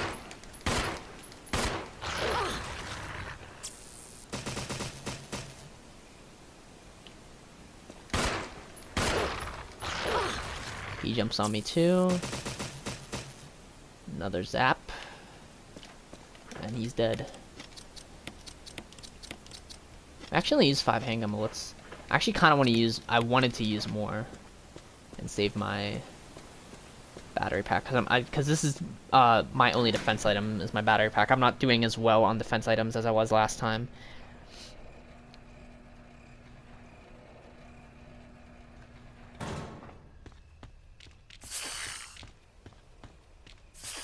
Alright, so this area with the snakes is just so annoying. There's like 4 that just jump out at you, and it's like... You pretty much always get poisoned going through this area, and I don't know why they made it so hard to get by, but... It's probably the hardest, like, dodge in the game, to be honest. Like, it's almost impossible to get through there. I mean, the snakes themselves only have like a 50% chance of poisoning you, but the thing is, even if you do dodge the first one and don't get poisoned, there's a second one that's most likely gonna hit you. There's like 4 snakes that can jump out at you right there, and I'm pretty sure like that area is like all random. Like there's no way to really protect yourself from anything there. But it's fine because we're close to being back in the mansion.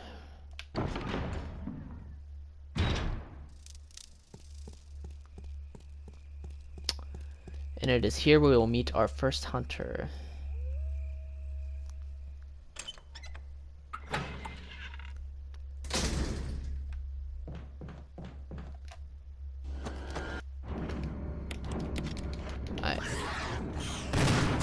Oops.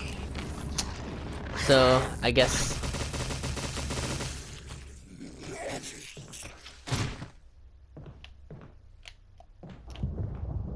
He's still alive.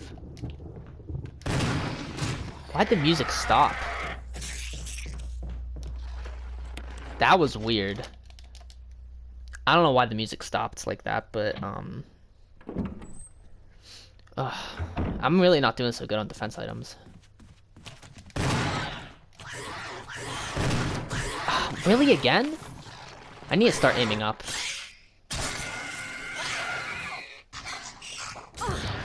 Yeah, that's why I don't like using daggers on hunters, because they almost always hit you like that. Alright, this guy should jump down and then you can just shotgun him 3 times. That is the proper way to kill a hunter. Jeez. I can't believe both of those guys jumped on me. Because normally I can shoot them before they jump. But I did not get a chance to. Okay, so we're going to need to use the full heal with the blue herb. Because we are at orange caution. And honestly, I'm always so torn what to do here. Whether to take the handgun and burn the... Oh wait, I don't have to deal with the Crimson Head this time because I killed it early because I got the shotgun. Alright, so... Now that we don't have to deal with that, we can just...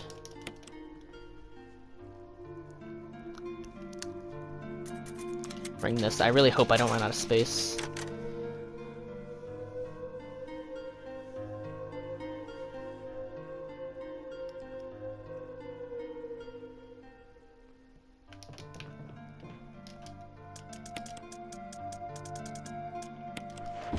Alright.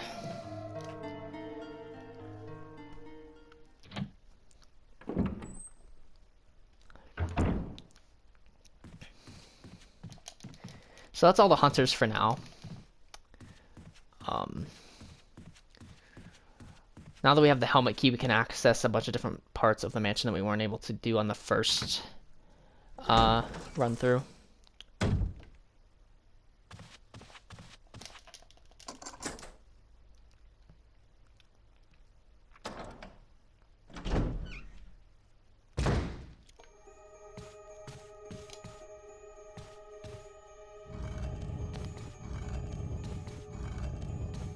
I've had so many dreams of this mansion from Resident Evil, like the original Resident Evil. Like it's so well, like, you know, I don't know, the architecture's just, I don't know. I really like the architecture with it. Like I know it would cost like millions of dollars to recreate this mansion, but I would love more than anything if they did, because it is just, I don't know, there's just something about it, you know. I'd say the only room I don't like, I don't really, not that I don't like, that I don't get, is like the tiger statue room. It's just like, I feel like they could have put it in just a better area. I don't know why.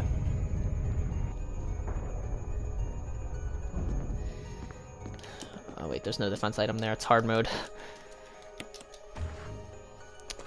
Alright, so come down here and get the first book.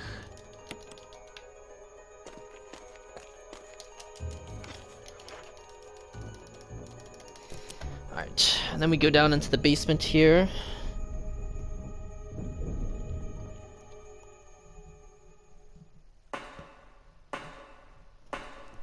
Where there will be spiders, but we can just run around all of them. I'm pretty sure they do the same exact thing every time. Yep. Literally the same exact thing every time. That's funny. I guess they all just have like a very precise AI or something like that. Alright. Let's pick up the dagger here, just in case any of them hit us. We can just take out these guys because we don't come back through this area.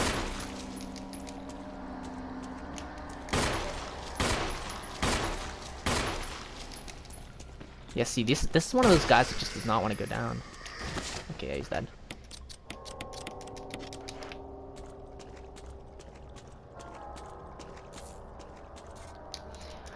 I honestly, in the remaster, I don't like how they changed some of the tracks. Like, the track for the residents and this track are both, like, not good. The other ones were better.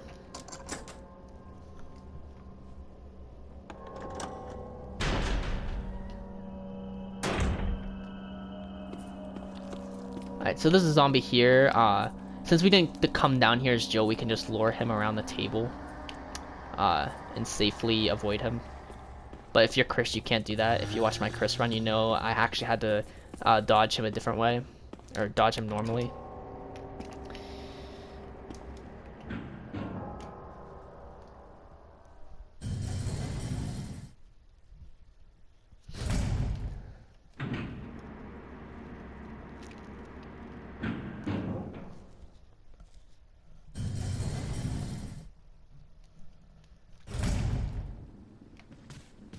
Alright, so I like to see, yeah, what that zombie is doing. He's just walking that way, so you can walk right around him. I think he does different stuff all the time, so just be careful with that.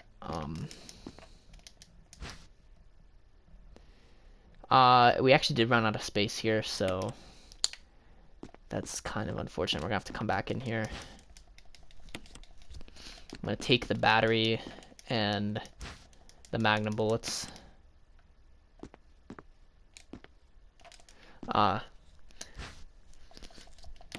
Because I'd be kind of okay with forgetting the shotgun bullets. I'm not okay with forgetting the magnum bullets. We can come back, you know what? We can come back in this room when we go to fight Yawn.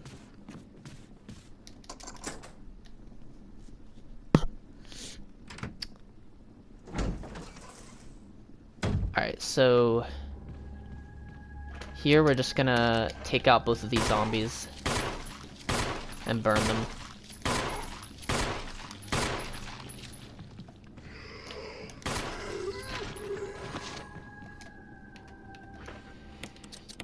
Since the other zombie's like way down at the other end, like complete opposite end of this hallway, we're not even gonna attempt to double burn. It would just be way too much time for him to walk the whole way down this hallway, you know? Like he's...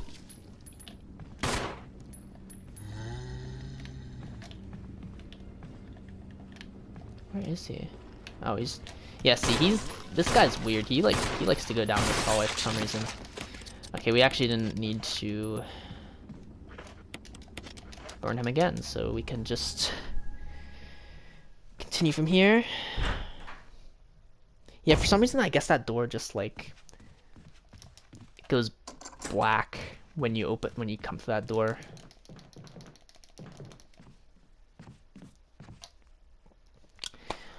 All right.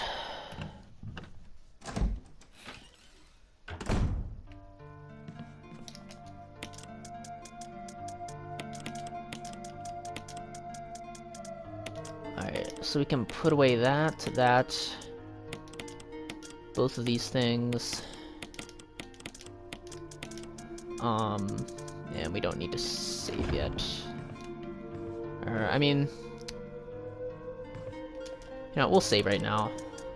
Just because I have a feeling I can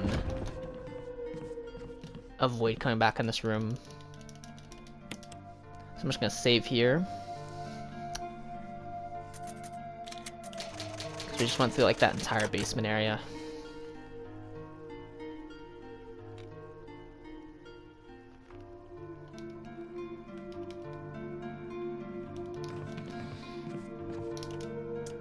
Oh wait, I just realized we get handgun bullets. Dang it. We do have to come back in here. I don't know why I said we didn't have to.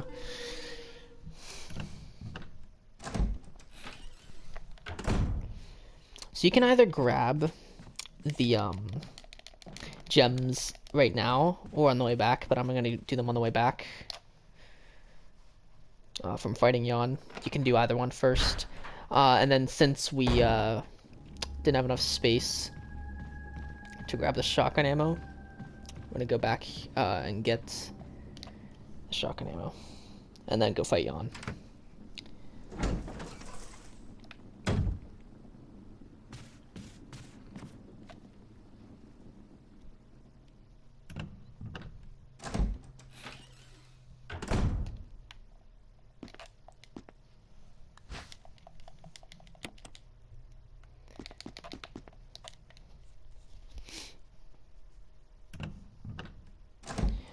I really hope the timer doesn't run out during Yawn's fight. The timer for my recording, it's set on an hour.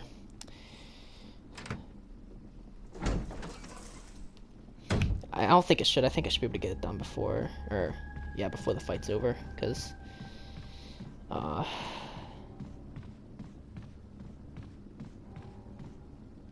make it fast.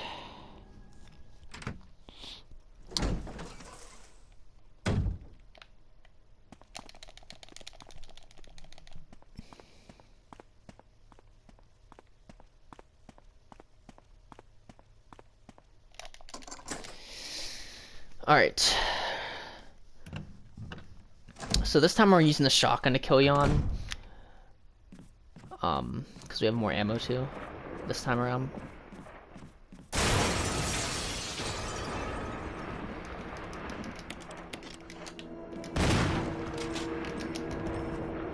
I don't know why I got nervous and I didn't fire a second time.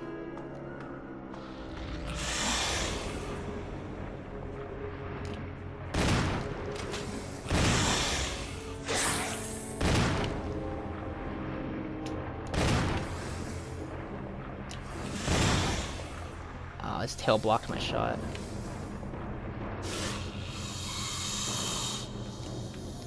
Is he gonna come around here? Yeah. I'm just gonna wait for him to come back out.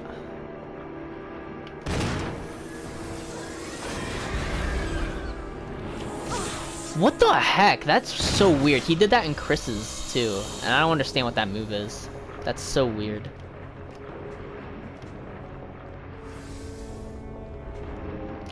It's like, it looks like he's dying, but he's not. He just winds up for a giant attack.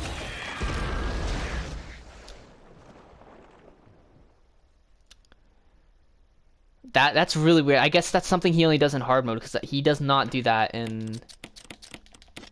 The snake does not do that in any of the other difficulties. Alright, so come back here, get the second book.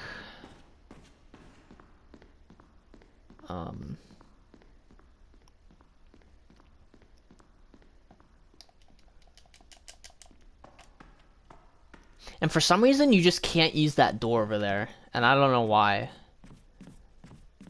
Like, I don't know why they put it in there if you just, like, can't even use it.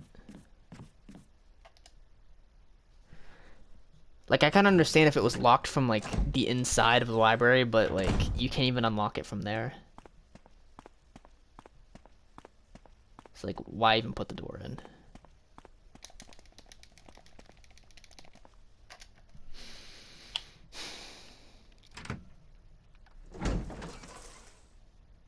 Alright, I think we have, yeah, we have an extra herb right here, so we can heal ourselves from Yawn. That weird attack that he did, but it's fine. You can go get the gems now, and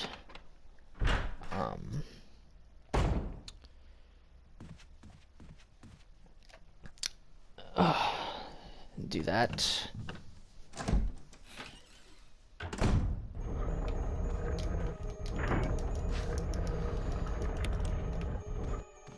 Alright, so I'm gonna come in here, grab dagger and handgun bullets, and then we're gonna push both of these dressers up against the wall. And then what I like to do is actually, especially with this one, push it over this way twice at least, and then the other one we push over once. But yeah. So do this. And then we turn out the lights. And we make the eagles sort of look over like this. And the key is with this room. If the eagles are looking at the gem, it will start flashing and you can't actually take it out. Like it's like locked in there. So yeah, you want to take that out and then just run underneath the eagles because they can't see you if you do that. And then you just go take out the gems. That's the easiest way to do it. And forgot to mention this, we are going for the best ending, so we are saving Chris. So we need the yellow gem to get the first demo disc.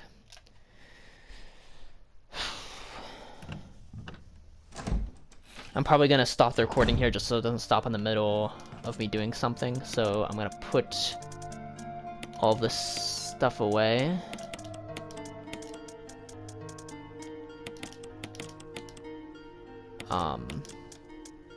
And I don't think I need to save. So I'm just gonna take that out and then, okay, we're good.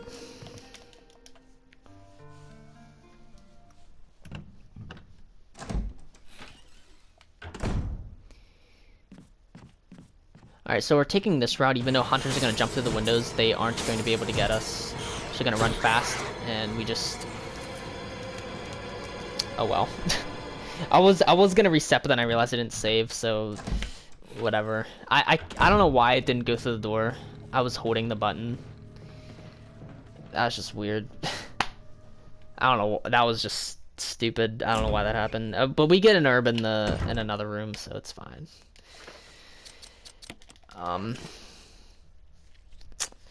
Put the yellow gem in here, get the ammo disc. It's gonna slowly rotate. Can you go any slower? And then it's gonna rotate back.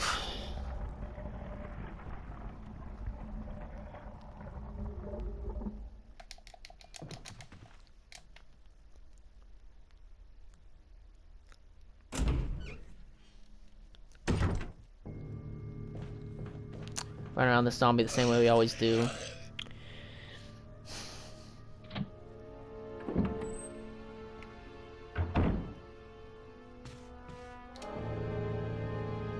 This is another track they remade, and I really don't like it. They should have kept all the original tracks in there. From the remake. From the original remake. I know it sounds weird saying original remake, but you have to now because this is a remaster of the remake.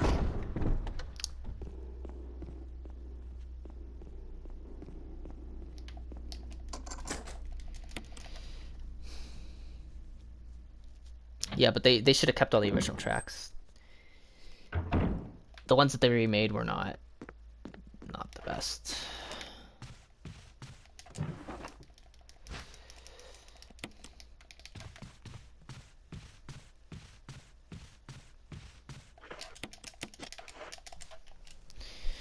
Alright.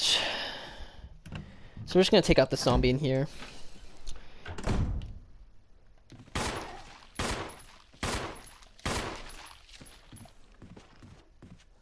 It's a mirror room. It kind of freaks you out when you first walk in, but it's...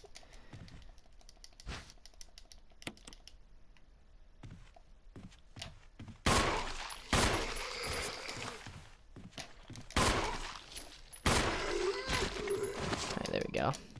So I can pick up this herb and use it.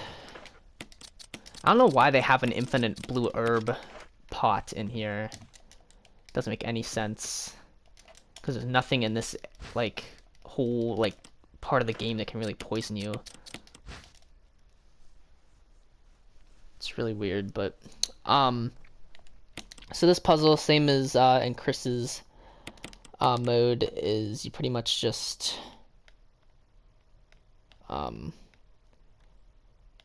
put these pieces in the exact order. I'm trying to get it so that, because this middle piece is the one that, like, if you don't have it right, then it kind of messes up the rest of the puzzle. There we go. So you can put this here. I think I might have put that piece a little bit too far. Yeah, I did. This piece right here needs to be over a little bit more. So it has room for this piece.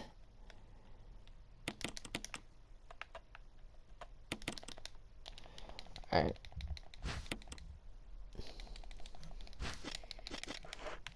And we get the emblem key.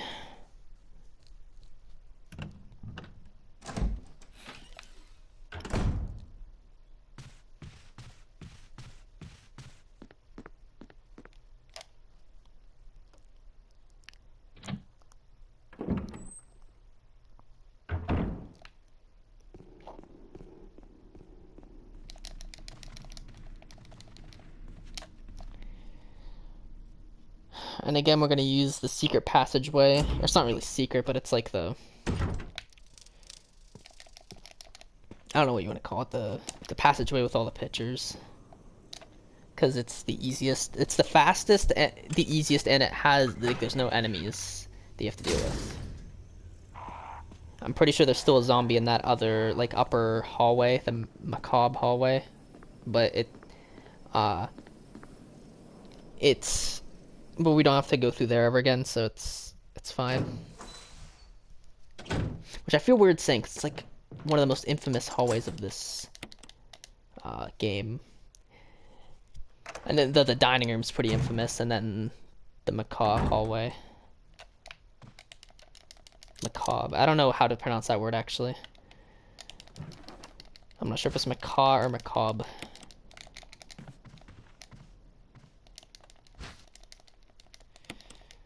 Alright, so we come in here, get the metal object. You can, it doesn't matter if you get this, if you run by this room after you go into the mining area or before. The outcomes are the same. I just like to do it before so that I can just run past this area and right straight to the underground passageway. Or whatever you call that place. Alright, so I'm gonna get the shotgun out and the crank and the battery and put away this. And we're gonna save.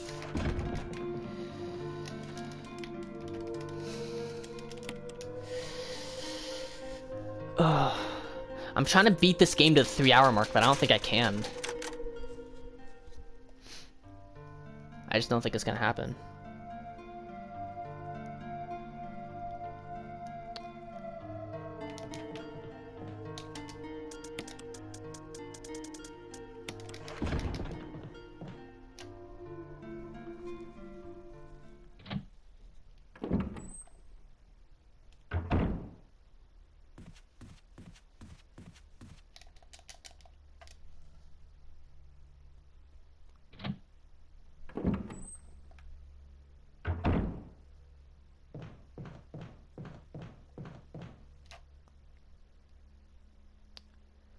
Alright, so now we're just going, basically, this is sort of like where the, I don't know, I feel like the energy of the game sort of like dies down a little bit, and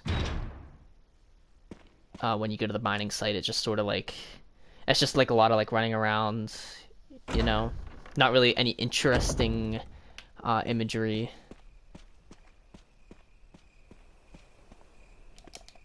But it's still a pretty cool part of the game. And basically, like, this whole part is like, you have to go this way, put the battery in the lift, go up the lift, use the crank, go back down the lift. It's very, you know, and we have to go past the stupid snake part again, but... Oh, dang it. Okay, it didn't poison us. Okay, we're good. So we don't have to use a blue herb. Alright. Yeah, that part's just stupid. They should have fixed that part. I mean, unless their intention was for the player to for sure take poison damage, and then they did what they were supposed to, but I mean, I honestly just think there should be a way to get around that, you know?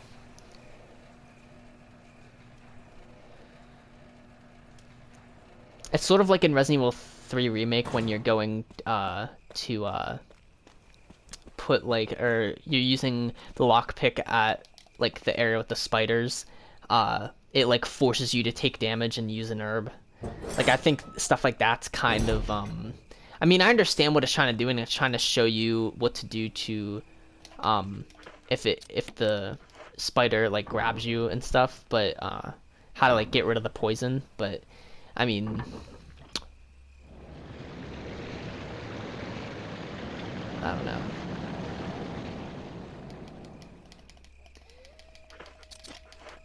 Alright, so we use the crank.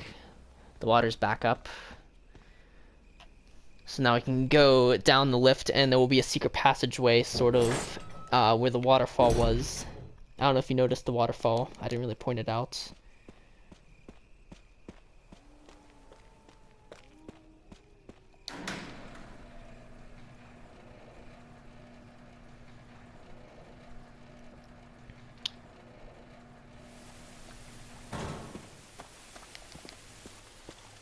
Yeah, this area right here. Now that we have the battery that we could use that lift, we can actually get into this area. I'm gonna go this way first to get the crank.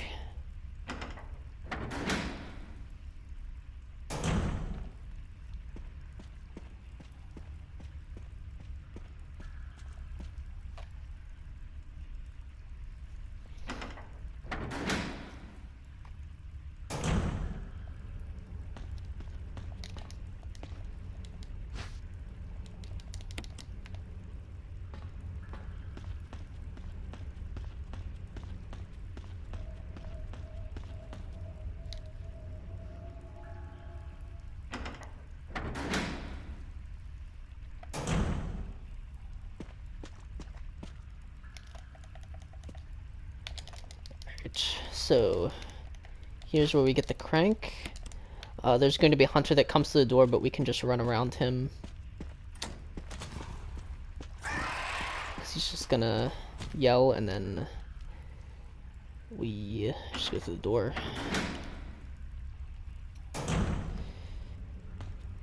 The hunters in this other room I like to kill just because there's two of them, and the second one I think activates a little bit sooner than the first one. And you can't, I mean, you can't dodge them. I've seen speedrunners do it, but it's like it's easier just to take them out. So if we walk to about here, I was trying to shoot both of them, save ammo a little bit. I should have waited till it got up a little bit more. What is it doing? Oh man, I just hate how long it stuns you for. It's just like, could you hurry up and like recover, Jill, please? Hunters can be very annoying. They can like just perma-stun you, especially in Resident Evil 0. Oh, they're so bad in Resident Evil 0. That's one thing I'm not looking forward to in that game. The hunters are way too strong in Resident Evil 0. In this game, they're pretty balanced, but I mean, actually, until they start hitting you, then that's when they're not balanced, because they kind of chain attack on you a little bit. But I mean, it's way worse in Resident Evil 0, and I'm really not looking forward to it. I am, however, looking forward to Leech Hunter Resident Evil 0. I will be releasing a video for that as well. I'm just gonna mine. Actually, no. I'm gonna use that anyway, so I don't need to do that. Alright.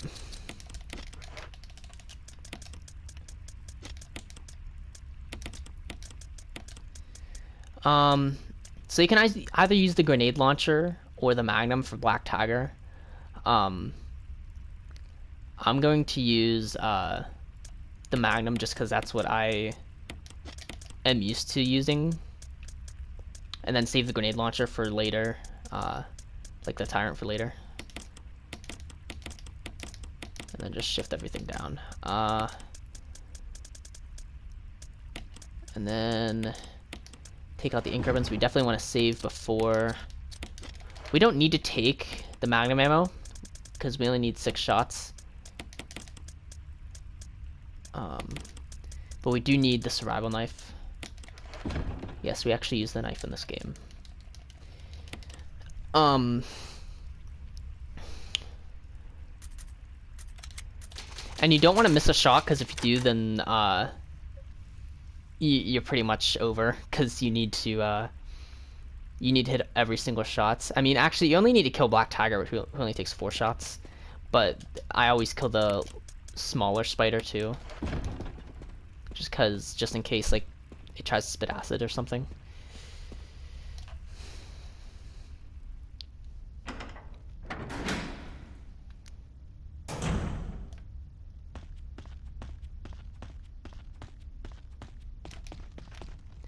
So we're gonna have to run away from this boulder.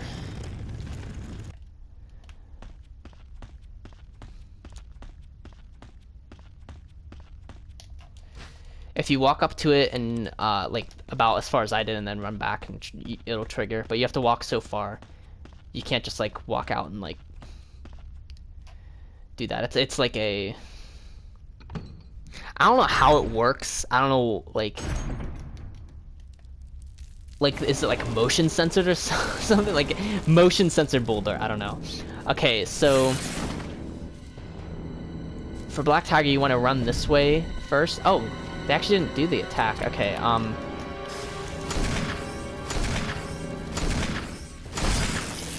so shoot them 4 times with the magnum. Oh, whoops, I actually... Okay, I can't believe I just missed twice, so...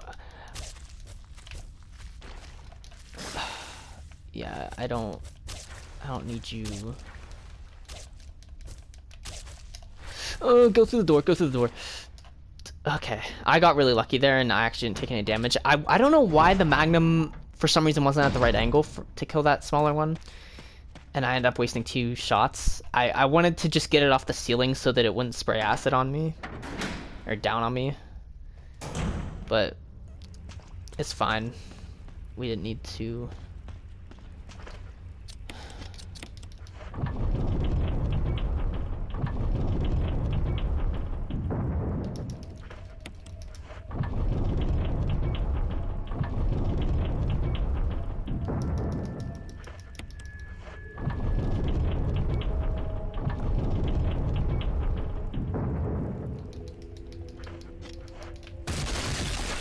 Alright, yeah, once you turn it 3 times, the boulder will trigger and you go into there. I was trying to figure out like why I had a little bit of extra shotgun ammo as Jill, and it's because of the Plant 42.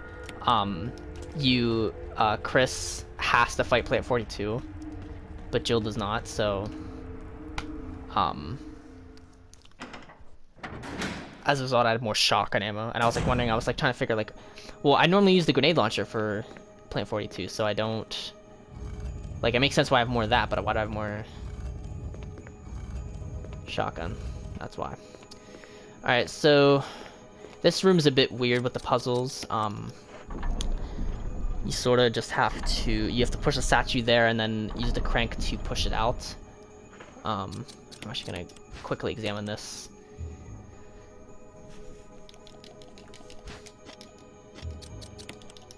Use that again.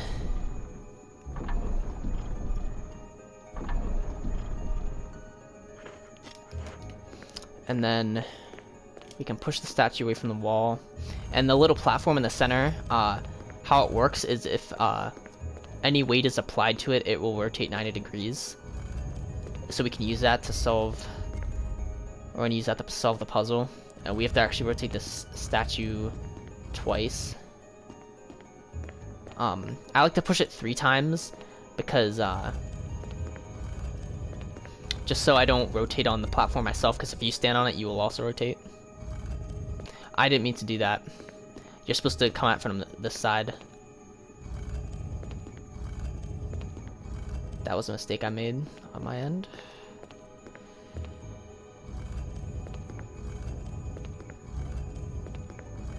I don't know if it's gonna be over enough. I think I pushed it a little bit too far. Yeah, I did.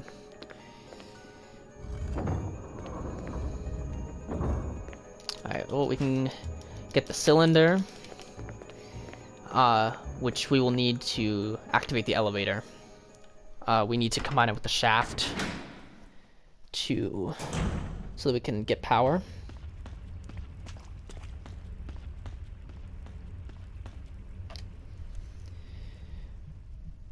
And in Jill's story, you don't have to worry about the hunter, like you do in Chris's, but we just run past it anyway, so.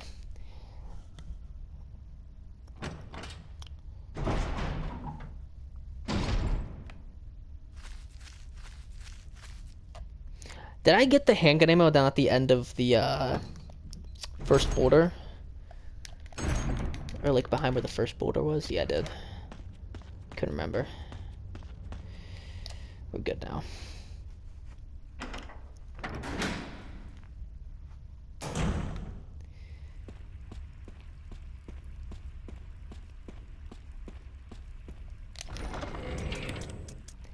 Alright. I'm gonna combine these two orbs just so I can save some space. Or not have to deal with space, rather. We never use this crank again, so we can just put it just anywhere, just there. And then we are going to grab the metal object and save again. We don't need the metal object for a while. You don't have to get it out there, but I do just so I can save time. And then save.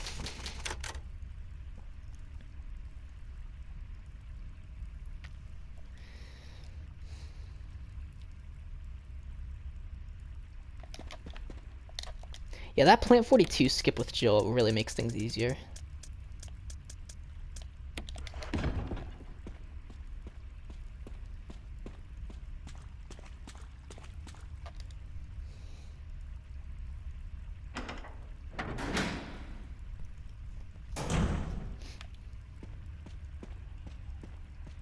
For some reason, I thought I didn't kill the hunters in this area. I was really surprised when I didn't see them there.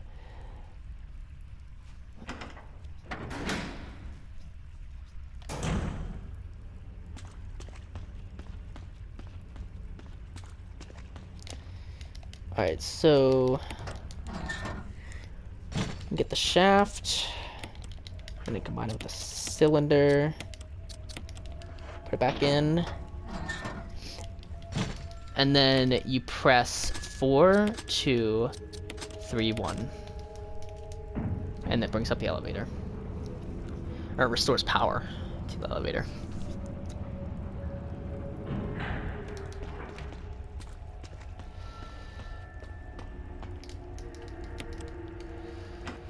And this will trigger a cutscene. Barry comes in. We both go down the elevator.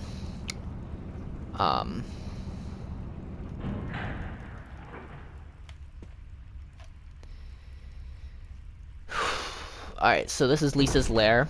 This is like the bottom of all bottom, like the lowest point in the entire game, I'm pretty sure, elevation-wise.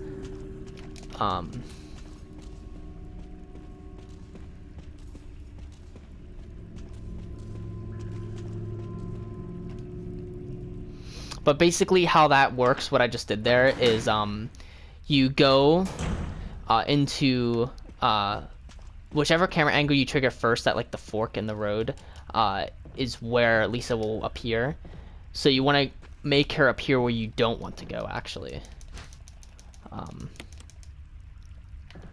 That's the trick with that. And then when we come out of the room, it'll be... I'll show you where it is there as well. Alright, so this box, for some reason, when you push it onto the lift, sometimes, like, for some reason, or like the, whatever you call this thing, for some reason it'll just say, like, the material's not correctly placed. Like, even if you push it there, like, sometimes it will. Okay, that time it didn't. But, yeah, you have to be careful with that. If it does that, just push it the whole way to the end Like just push it the whole way in, and it'll fix it itself. Alright, so when you come out here, you want to go down these stairs right there, and then Lisa will be there. We can run around.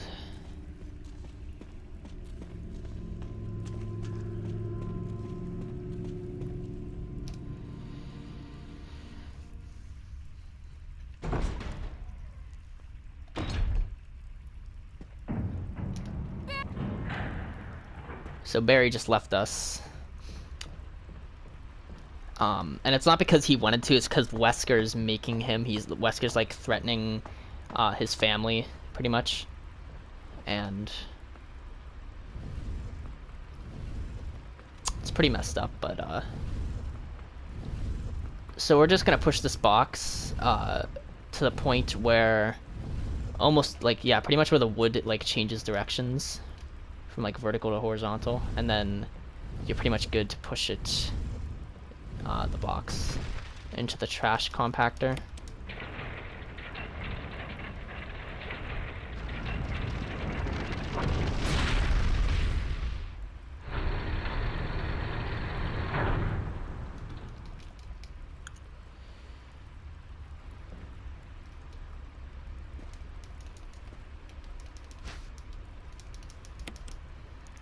And then you get the broken flamethrower, which we will use to escape Lisa's lair.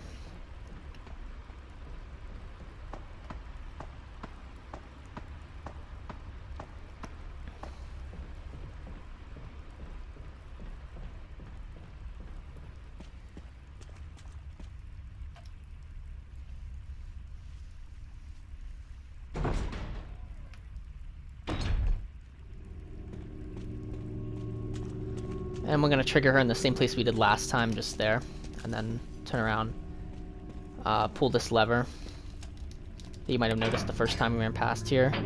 It'll pull out those things which we can use to set the flamethrower on and get out of here. Sometimes Lisa will be chasing you right there, but we were fast enough this time to where that didn't happen.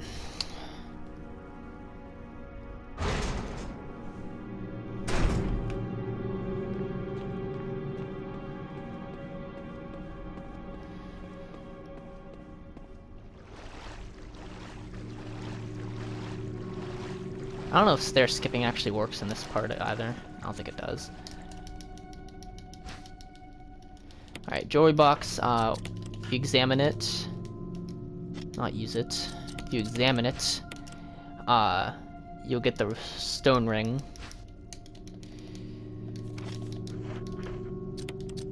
Which you can combine with the metal object, and you'll get the second stone and metal object, which we'll need very shortly. And this ladder actually leads back up to the cabin. And it's like where that sort of was. It's where the square crank was.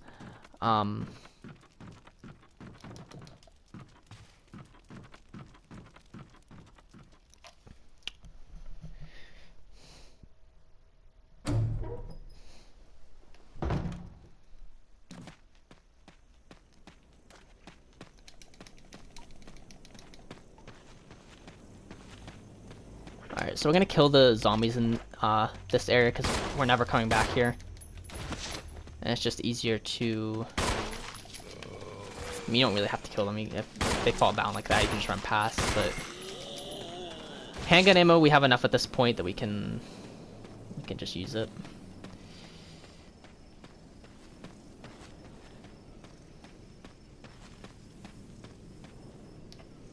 I'm sorry, I'm just really I'm thinking about like my Resident Evil 2 remake run. Like that one's gonna be so good.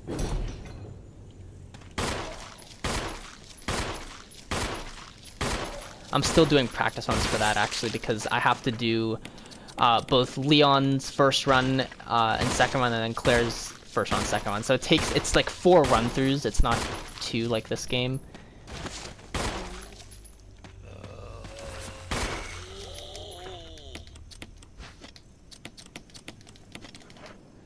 Alright, So now that we killed them, we can get past this area. You can actually just run past all of them. You don't have to kill them at all. You don't have to, like... I just do it because I have extra bullets, and I can. You can run past those guys. And I think that's something I forgot to mention in my Chris run. You don't have to kill those guys. They're very easy to run around.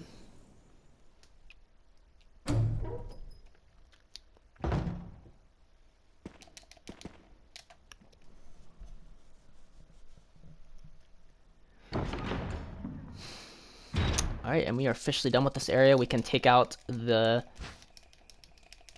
second stone and metal object, or technically it's the first one. It's the first one we got, so...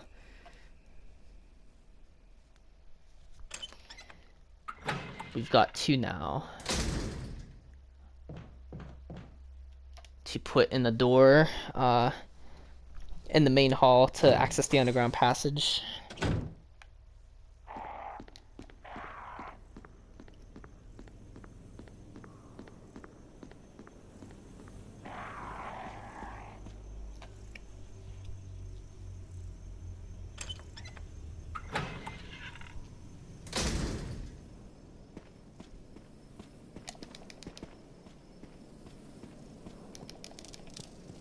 It's like so quiet. There's like no enemies anywhere anymore.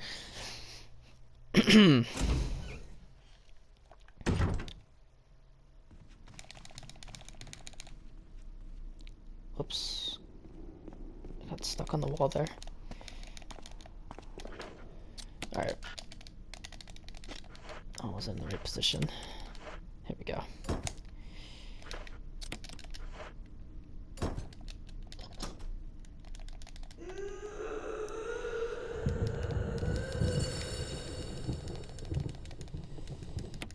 Alright.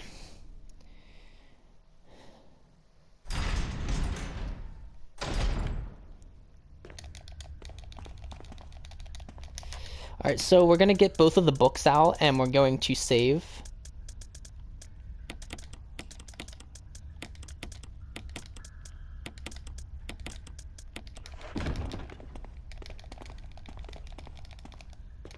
I'm actually gonna examine them right now, just so that the metals are ready.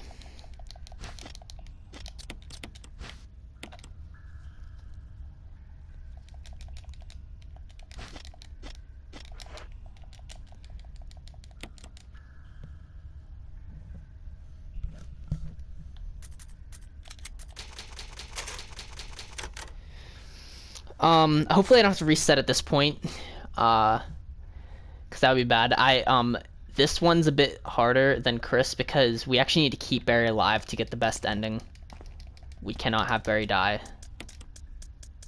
So, I might not just be resetting because I die, but because Barry dies. So,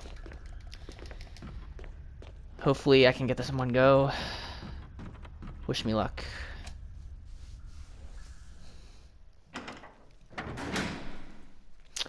I try to go to the left as soon as possible to get Lisa to jump over the coffin, because if she does that, then we're in a good position. And basically, we want her to actually follow us when we're Jill. We don't want her to follow Barry. Give gun back to Barry.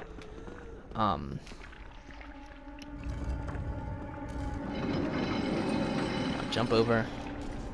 You're not gonna jump over, are you? Oh, I actually used Lisa to knock one of those off. Hopefully Lisa's still okay, yeah, Lisa's still following us. Oh shoot, I messed up. Okay. We're good. Okay, that was a smooth one. Lisa actually helped me by knocking one of the stones off. I didn't know that was possible.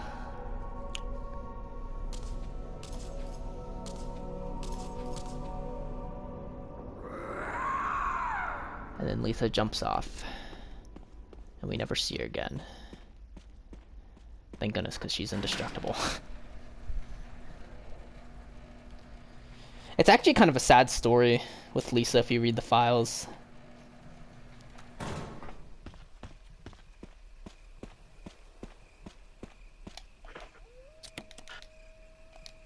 That's the wrong one.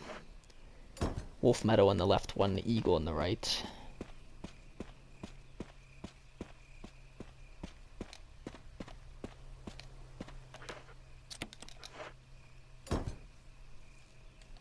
Alright, and that'll open up this waterway here. We can sort of just go down into the elevator, use the elevator, and we are officially in the laboratory. Hopefully we can get the segment done pretty fast.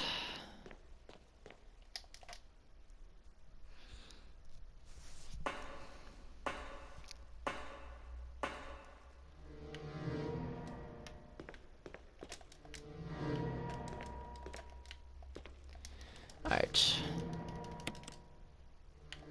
We're gonna save after that because that was a very satisfying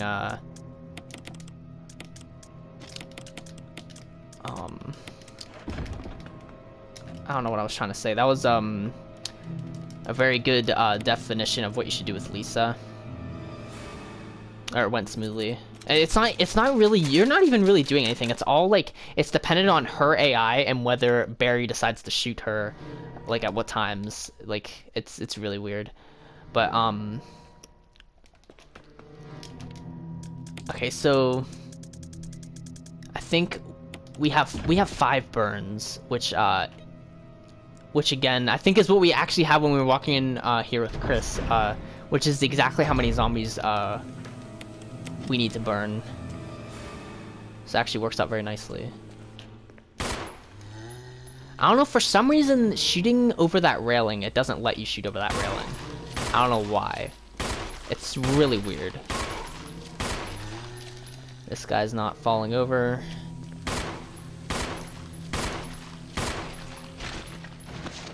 He's still not dead. I'm just waiting for... I'm just gonna go over here, kill the other ones.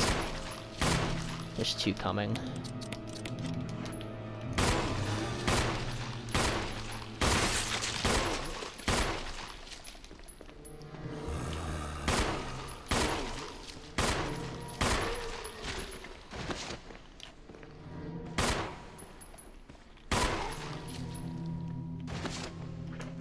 I think he's still not dead. Yeah, he's still not dead. Wow, that guy is... I swear, this guy, this first zombie used more than like a clip of ammo for me. Alright. Not that it matters, but we got a double burn here. We have enough to burn each zombie individually, but I just like to practice, you know? Double burns like that.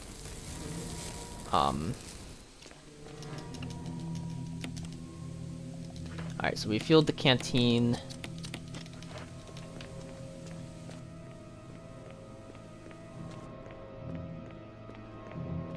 That guy we decapitated, by the way, so we don't need to burn him. So it works out kind of nicely.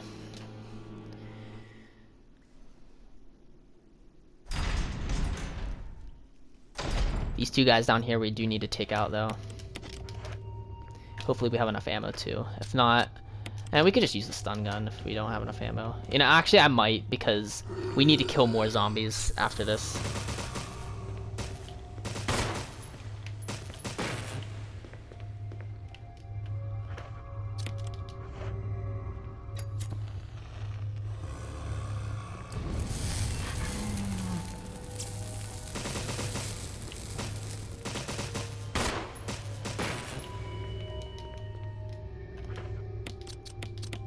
I think I did something there.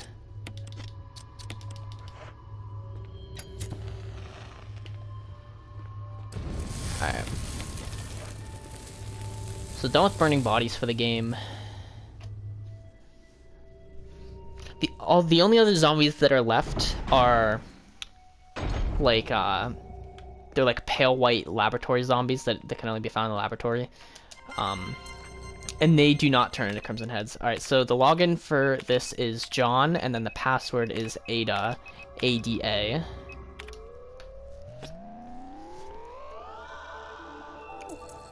And then the password for basement, 2nd floor is Cell, C-E-L-L.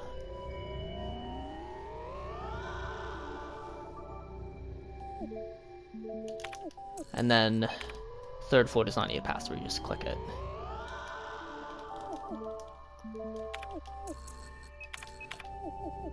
And then we're done.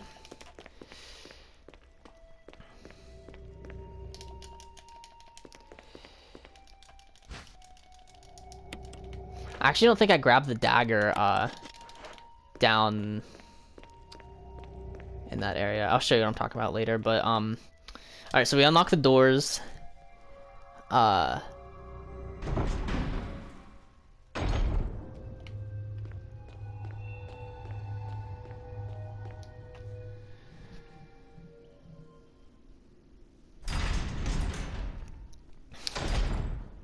So we can go up here, get the key now, and the 2 ammo discs that we need.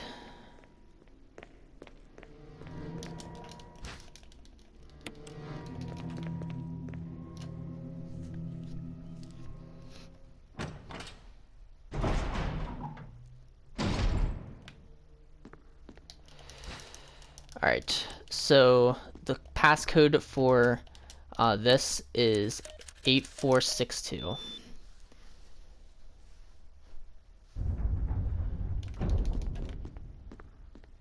And it opens up the door there, it gives us the key. And I forgot to mention this in Chris's run, but if you pick up the tape off of Kenneth's body, you can actually view it right there and see, like, basically how he died. Just a cool little thing they put in there.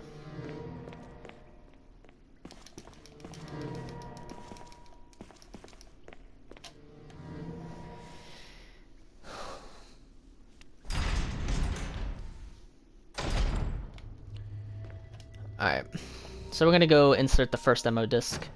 You don't have to do this right now, but I do it just so I have less to worry about later.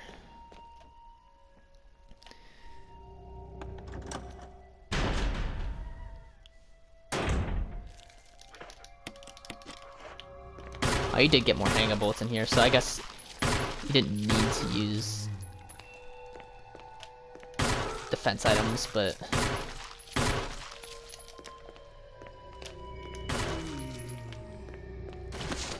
Okay, he's dead.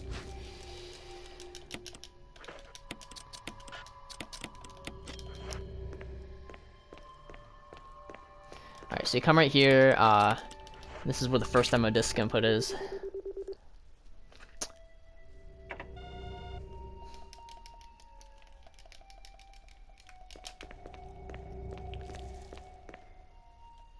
What the? Oh. That was weird. I thought my screen froze for a second. I was like, what? You may have saw, there's a roll film, over, like, on, like, the little desk, that will, if you take that up to the room where we found the key, and we, like, use the keypad, it will, and put it in a projector, that'll tell you where, like, that'll tell you the combination for the keypad. It'll say 8642 at the end. 8462, sorry. Alright, so we picked up the dagger, we used the laboratory key right there. This room is, you don't need to go in unless you're trying to get the best scenario, or if you're just trying to rescue Chris. And,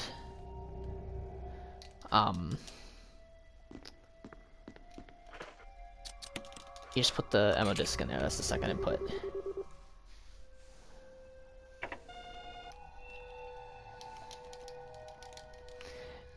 And you can avoid all the enemies in this area, we're fast enough, like there's no need to take the shotgun in here. Yeah, I actually forgot to go into this, I normally go in here first, there's shotgun bullets right there.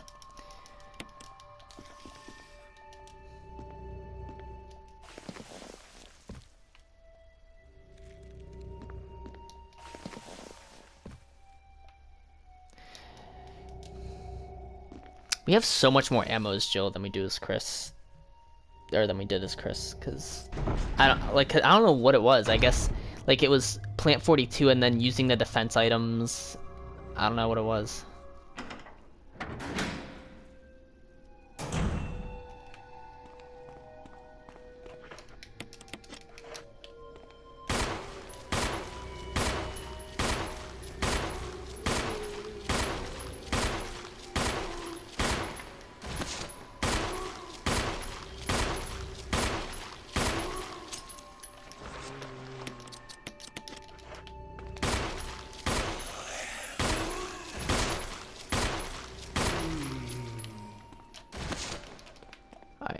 Both dead.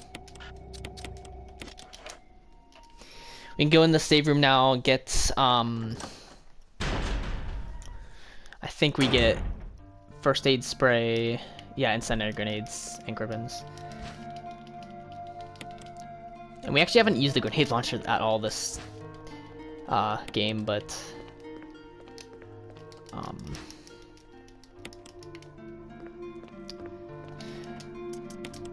incendiary grenades, actually, I think I said this at the beginning of the playthrough, but they will, actually, it's an alternative to burning bodies, so you can use that to burn the zombies too, but you actually don't get any until this point in the game if you're playing on hard, so that's not really an option for Jill.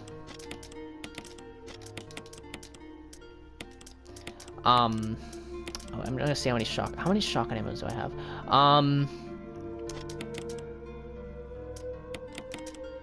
I think I'm still gonna save the grenade launcher for Tyrant, so gonna pull out the shotgun and save real quick. I'm gonna put the magnum down here just so it's there. Alright. I mean, I actually don't need to save, but I mean, I have a lot of ink ribbons. It's fine. Yeah, hard mode. I mean, it's weird. It's hard in some spots, but then other spots it's like really easy. So, I mean, the best advice I can give is just play it safe and like be more careful, and it's better to have stuff at the end than like not have stuff at the end, obviously. But like there's a thing, you have to know which enemies to kill, which enemies not to kill. Zombie dodging is a big thing that you have to deal with. Jill, I think, definitely has it easier because she doesn't have to fight Plant 42. She has the option to completely skip that fight. Alright, so you want to come over here. There's an enemy we need to take out to get the fuel supply capsule. You definitely want to take that one out because if you try to dodge it and then come back in here, you need to walk with the fuel, and if it hits you, then you're gonna explode. So definitely take that guy out for sure.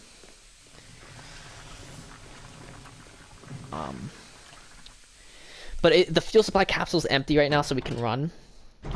Once we fill it up, we have to walk. And there's a thing where you can, I've seen speedrunners do it, where you like walk 3 steps, run 2 steps in hard mode, and then in normal it's like run 4 steps, walk 3 steps. I could do that, but I don't like to just because it's risky, and I don't want to risk my run just, you know, just because I'm trying to go faster, you know. So I'm gonna go back in this room.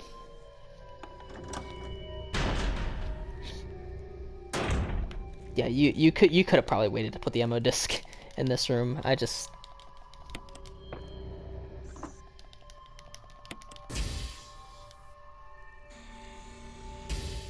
decided to come in here early. Alright. Main ingredient feels to be nitro compound. Running could result in a fatal explosion, so do not run. And it does, if you are gonna try the run 3 steps, walk 2 steps thing, be aware that it doesn't reset through doors. It doesn't reset through doors, so you have to, keep counting your steps, like as you're walking through the doors. So it's like a continuous pattern. It's not just you reset the doors and then you can run now. You have to be very careful with this. You have to take out the zombies in this area. Like, you have to do pretty much you have to take out the zombies in pretty much every area you're going to be walking in. So, you don't get hit and die. You also cannot shoot guns, because that's a vibration that will set off the explosion.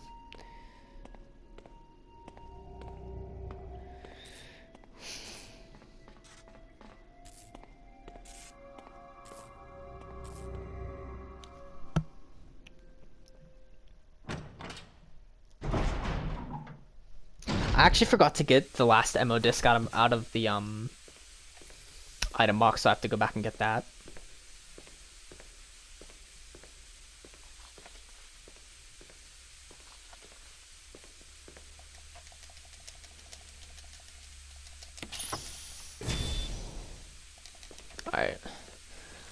Alright. That was my bad. I forgot to get it out of my item box. So.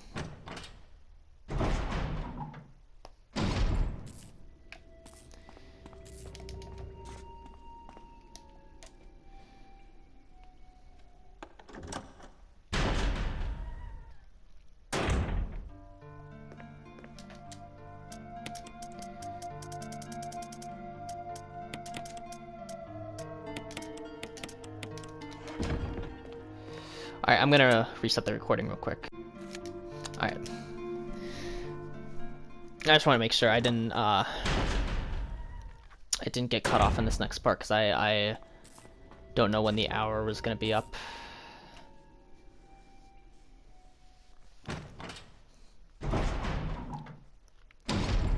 Alright, so in this area you can pretty much run past every single one of these enemies. You don't have to kill them. I mean, at this point we probably have enough ammo too, but why take the chance of running out of ammo and like blowing the whole run? That's the only one you have to kill. Because if you're gonna get the ammo disc, obviously if you don't have to, then you don't need to. If you're not getting the ammo disc, then you don't have to kill that one. Alright, pick up the shotgun and go.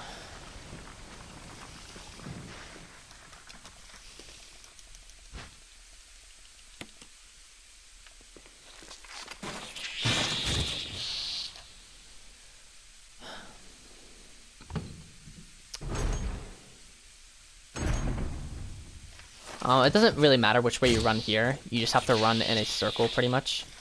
So you can't go out the same way you came, otherwise you're gonna run into the enemy, obviously. I would say the other way, counterclockwise, would actually be better, because there's a vent right there. I got stuck on the wall right there. That's really annoying.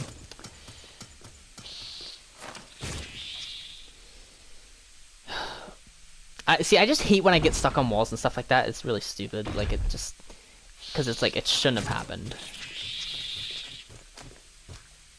I think in Chris's actually, like, for some reason, I was holding the button to go through the door and it wasn't working, and I took a hit. Like, stuff like that just is really annoying, but it's not a big deal.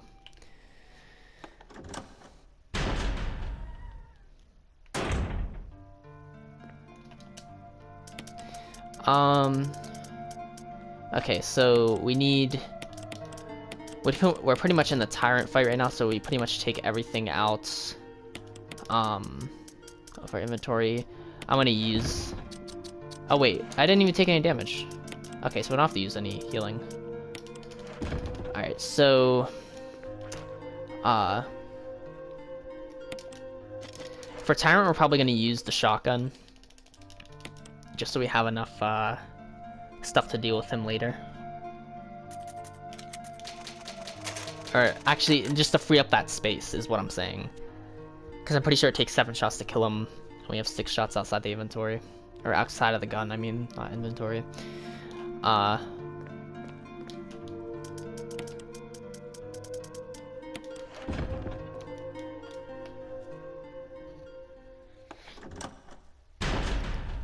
So pretty much all we have left to do now is fight Tyrant, get out of the laboratory, or the self-destruct system is gonna get activated. We're gonna run out of the laboratory and then fight Tyrant again. And that's pretty much the game. But still got to get through it. It's not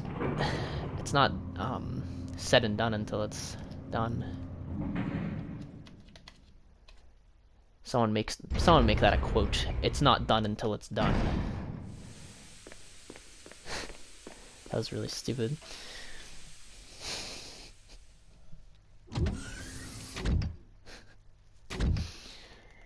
Alright, so this is the thing where we find out where Wesker's a bad guy, and then Tyrant, his own creation, kills him. Basically the key here is just try to get close enough that you can deal full damage with the shotgun, but not so close that you get hit like that. See, I got very close to getting hit there twice. See, at this point I can't really see him, so... Okay. Took 7 shots again, just like it did in Chris's run.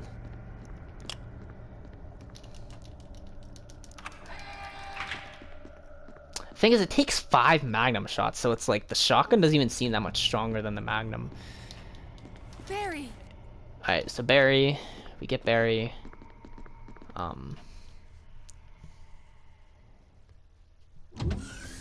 To wake up. Alright. So this is where it starts going down. Self-destruct system had been activated, and we got to escape.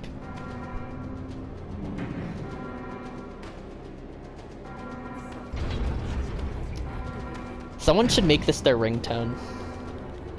Just the self-destruct system has been activated.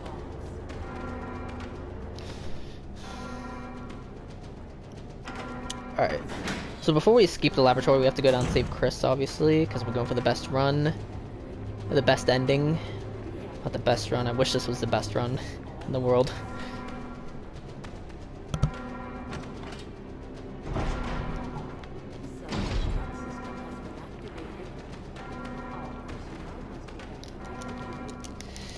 Alright.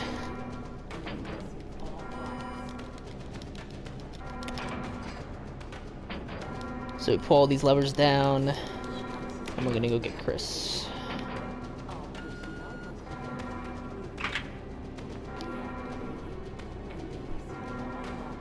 See, that the announcement is lies. Like, it says releasing all locks, and why isn't that lock released, huh?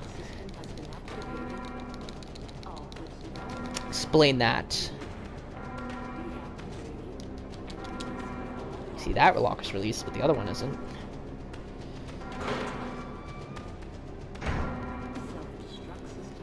Alright, so there's Chris.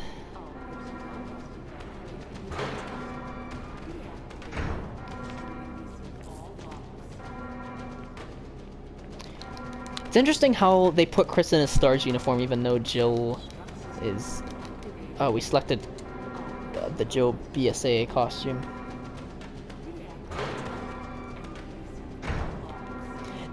So I guess only Rebecca's costume changes. I wonder what you'll get if you used Chris's other costume. That would be a good thing to find out.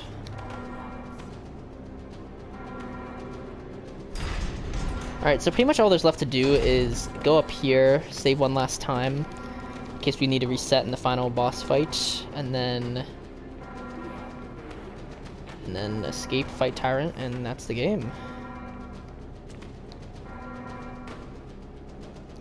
Honestly, like, if you don't save Rebecca and Barry, like, it's such a anticlimactic ending. Because there's just like, there's no self-destruct system, it's just silence as you escape the laboratory. And it's just so like, I don't know why they just didn't have the self-destruct system not activate in their scenarios. It's weird. Or in those scenarios. Okay, so we have more than enough ammo to take out Tyrant. With Chris, we only used I think 6 Magnum bullets and 4 shotgun bullets, and that was actually enough. So Tyrant really is not that strong.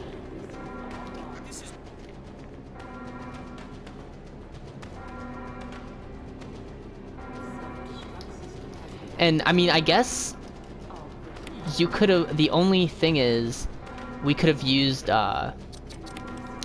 the grenade launcher on Plant 42. So I guess that's the only thing that was really that you could have changed.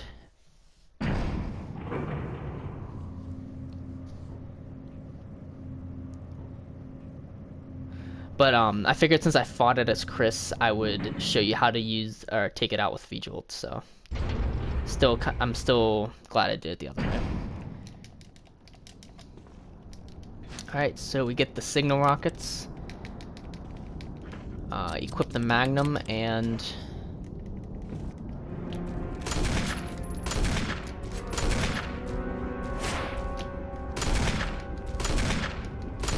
once you fought Tyrant so many times, you get it. He looks hard to dodge, but he's not. Oh, spoke too soon. And I didn't take healing items either, so I cannot afford to reset here.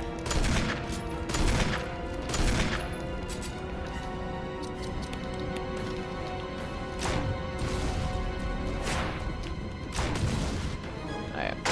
I did actually use the grenade launcher. I should have. If I would have used the shotgun there, I could have titled this video completing Jill's run on hard without using the grenade launcher. Alright, and I think he deflects it no matter what on hard. Yeah. For some reason. Every time I've played through hard mode. But there we go. There is Resident Evil Remake on hard mode. I hope you guys enjoyed this video. I should be uploading You did a fine job. Resident Evil 0 hard mode next. Oh yeah, I got the exact same time I think I did as Chris. That's pretty funny. So if I would have killed Plant 42 the normal way, I would have gotten my best time. Alright. Yeah, we got all this. We saw all this in Chris's run, so yeah, I hope you guys, I already said I hope you guys enjoyed the video. I hope you all have a great day, and peace.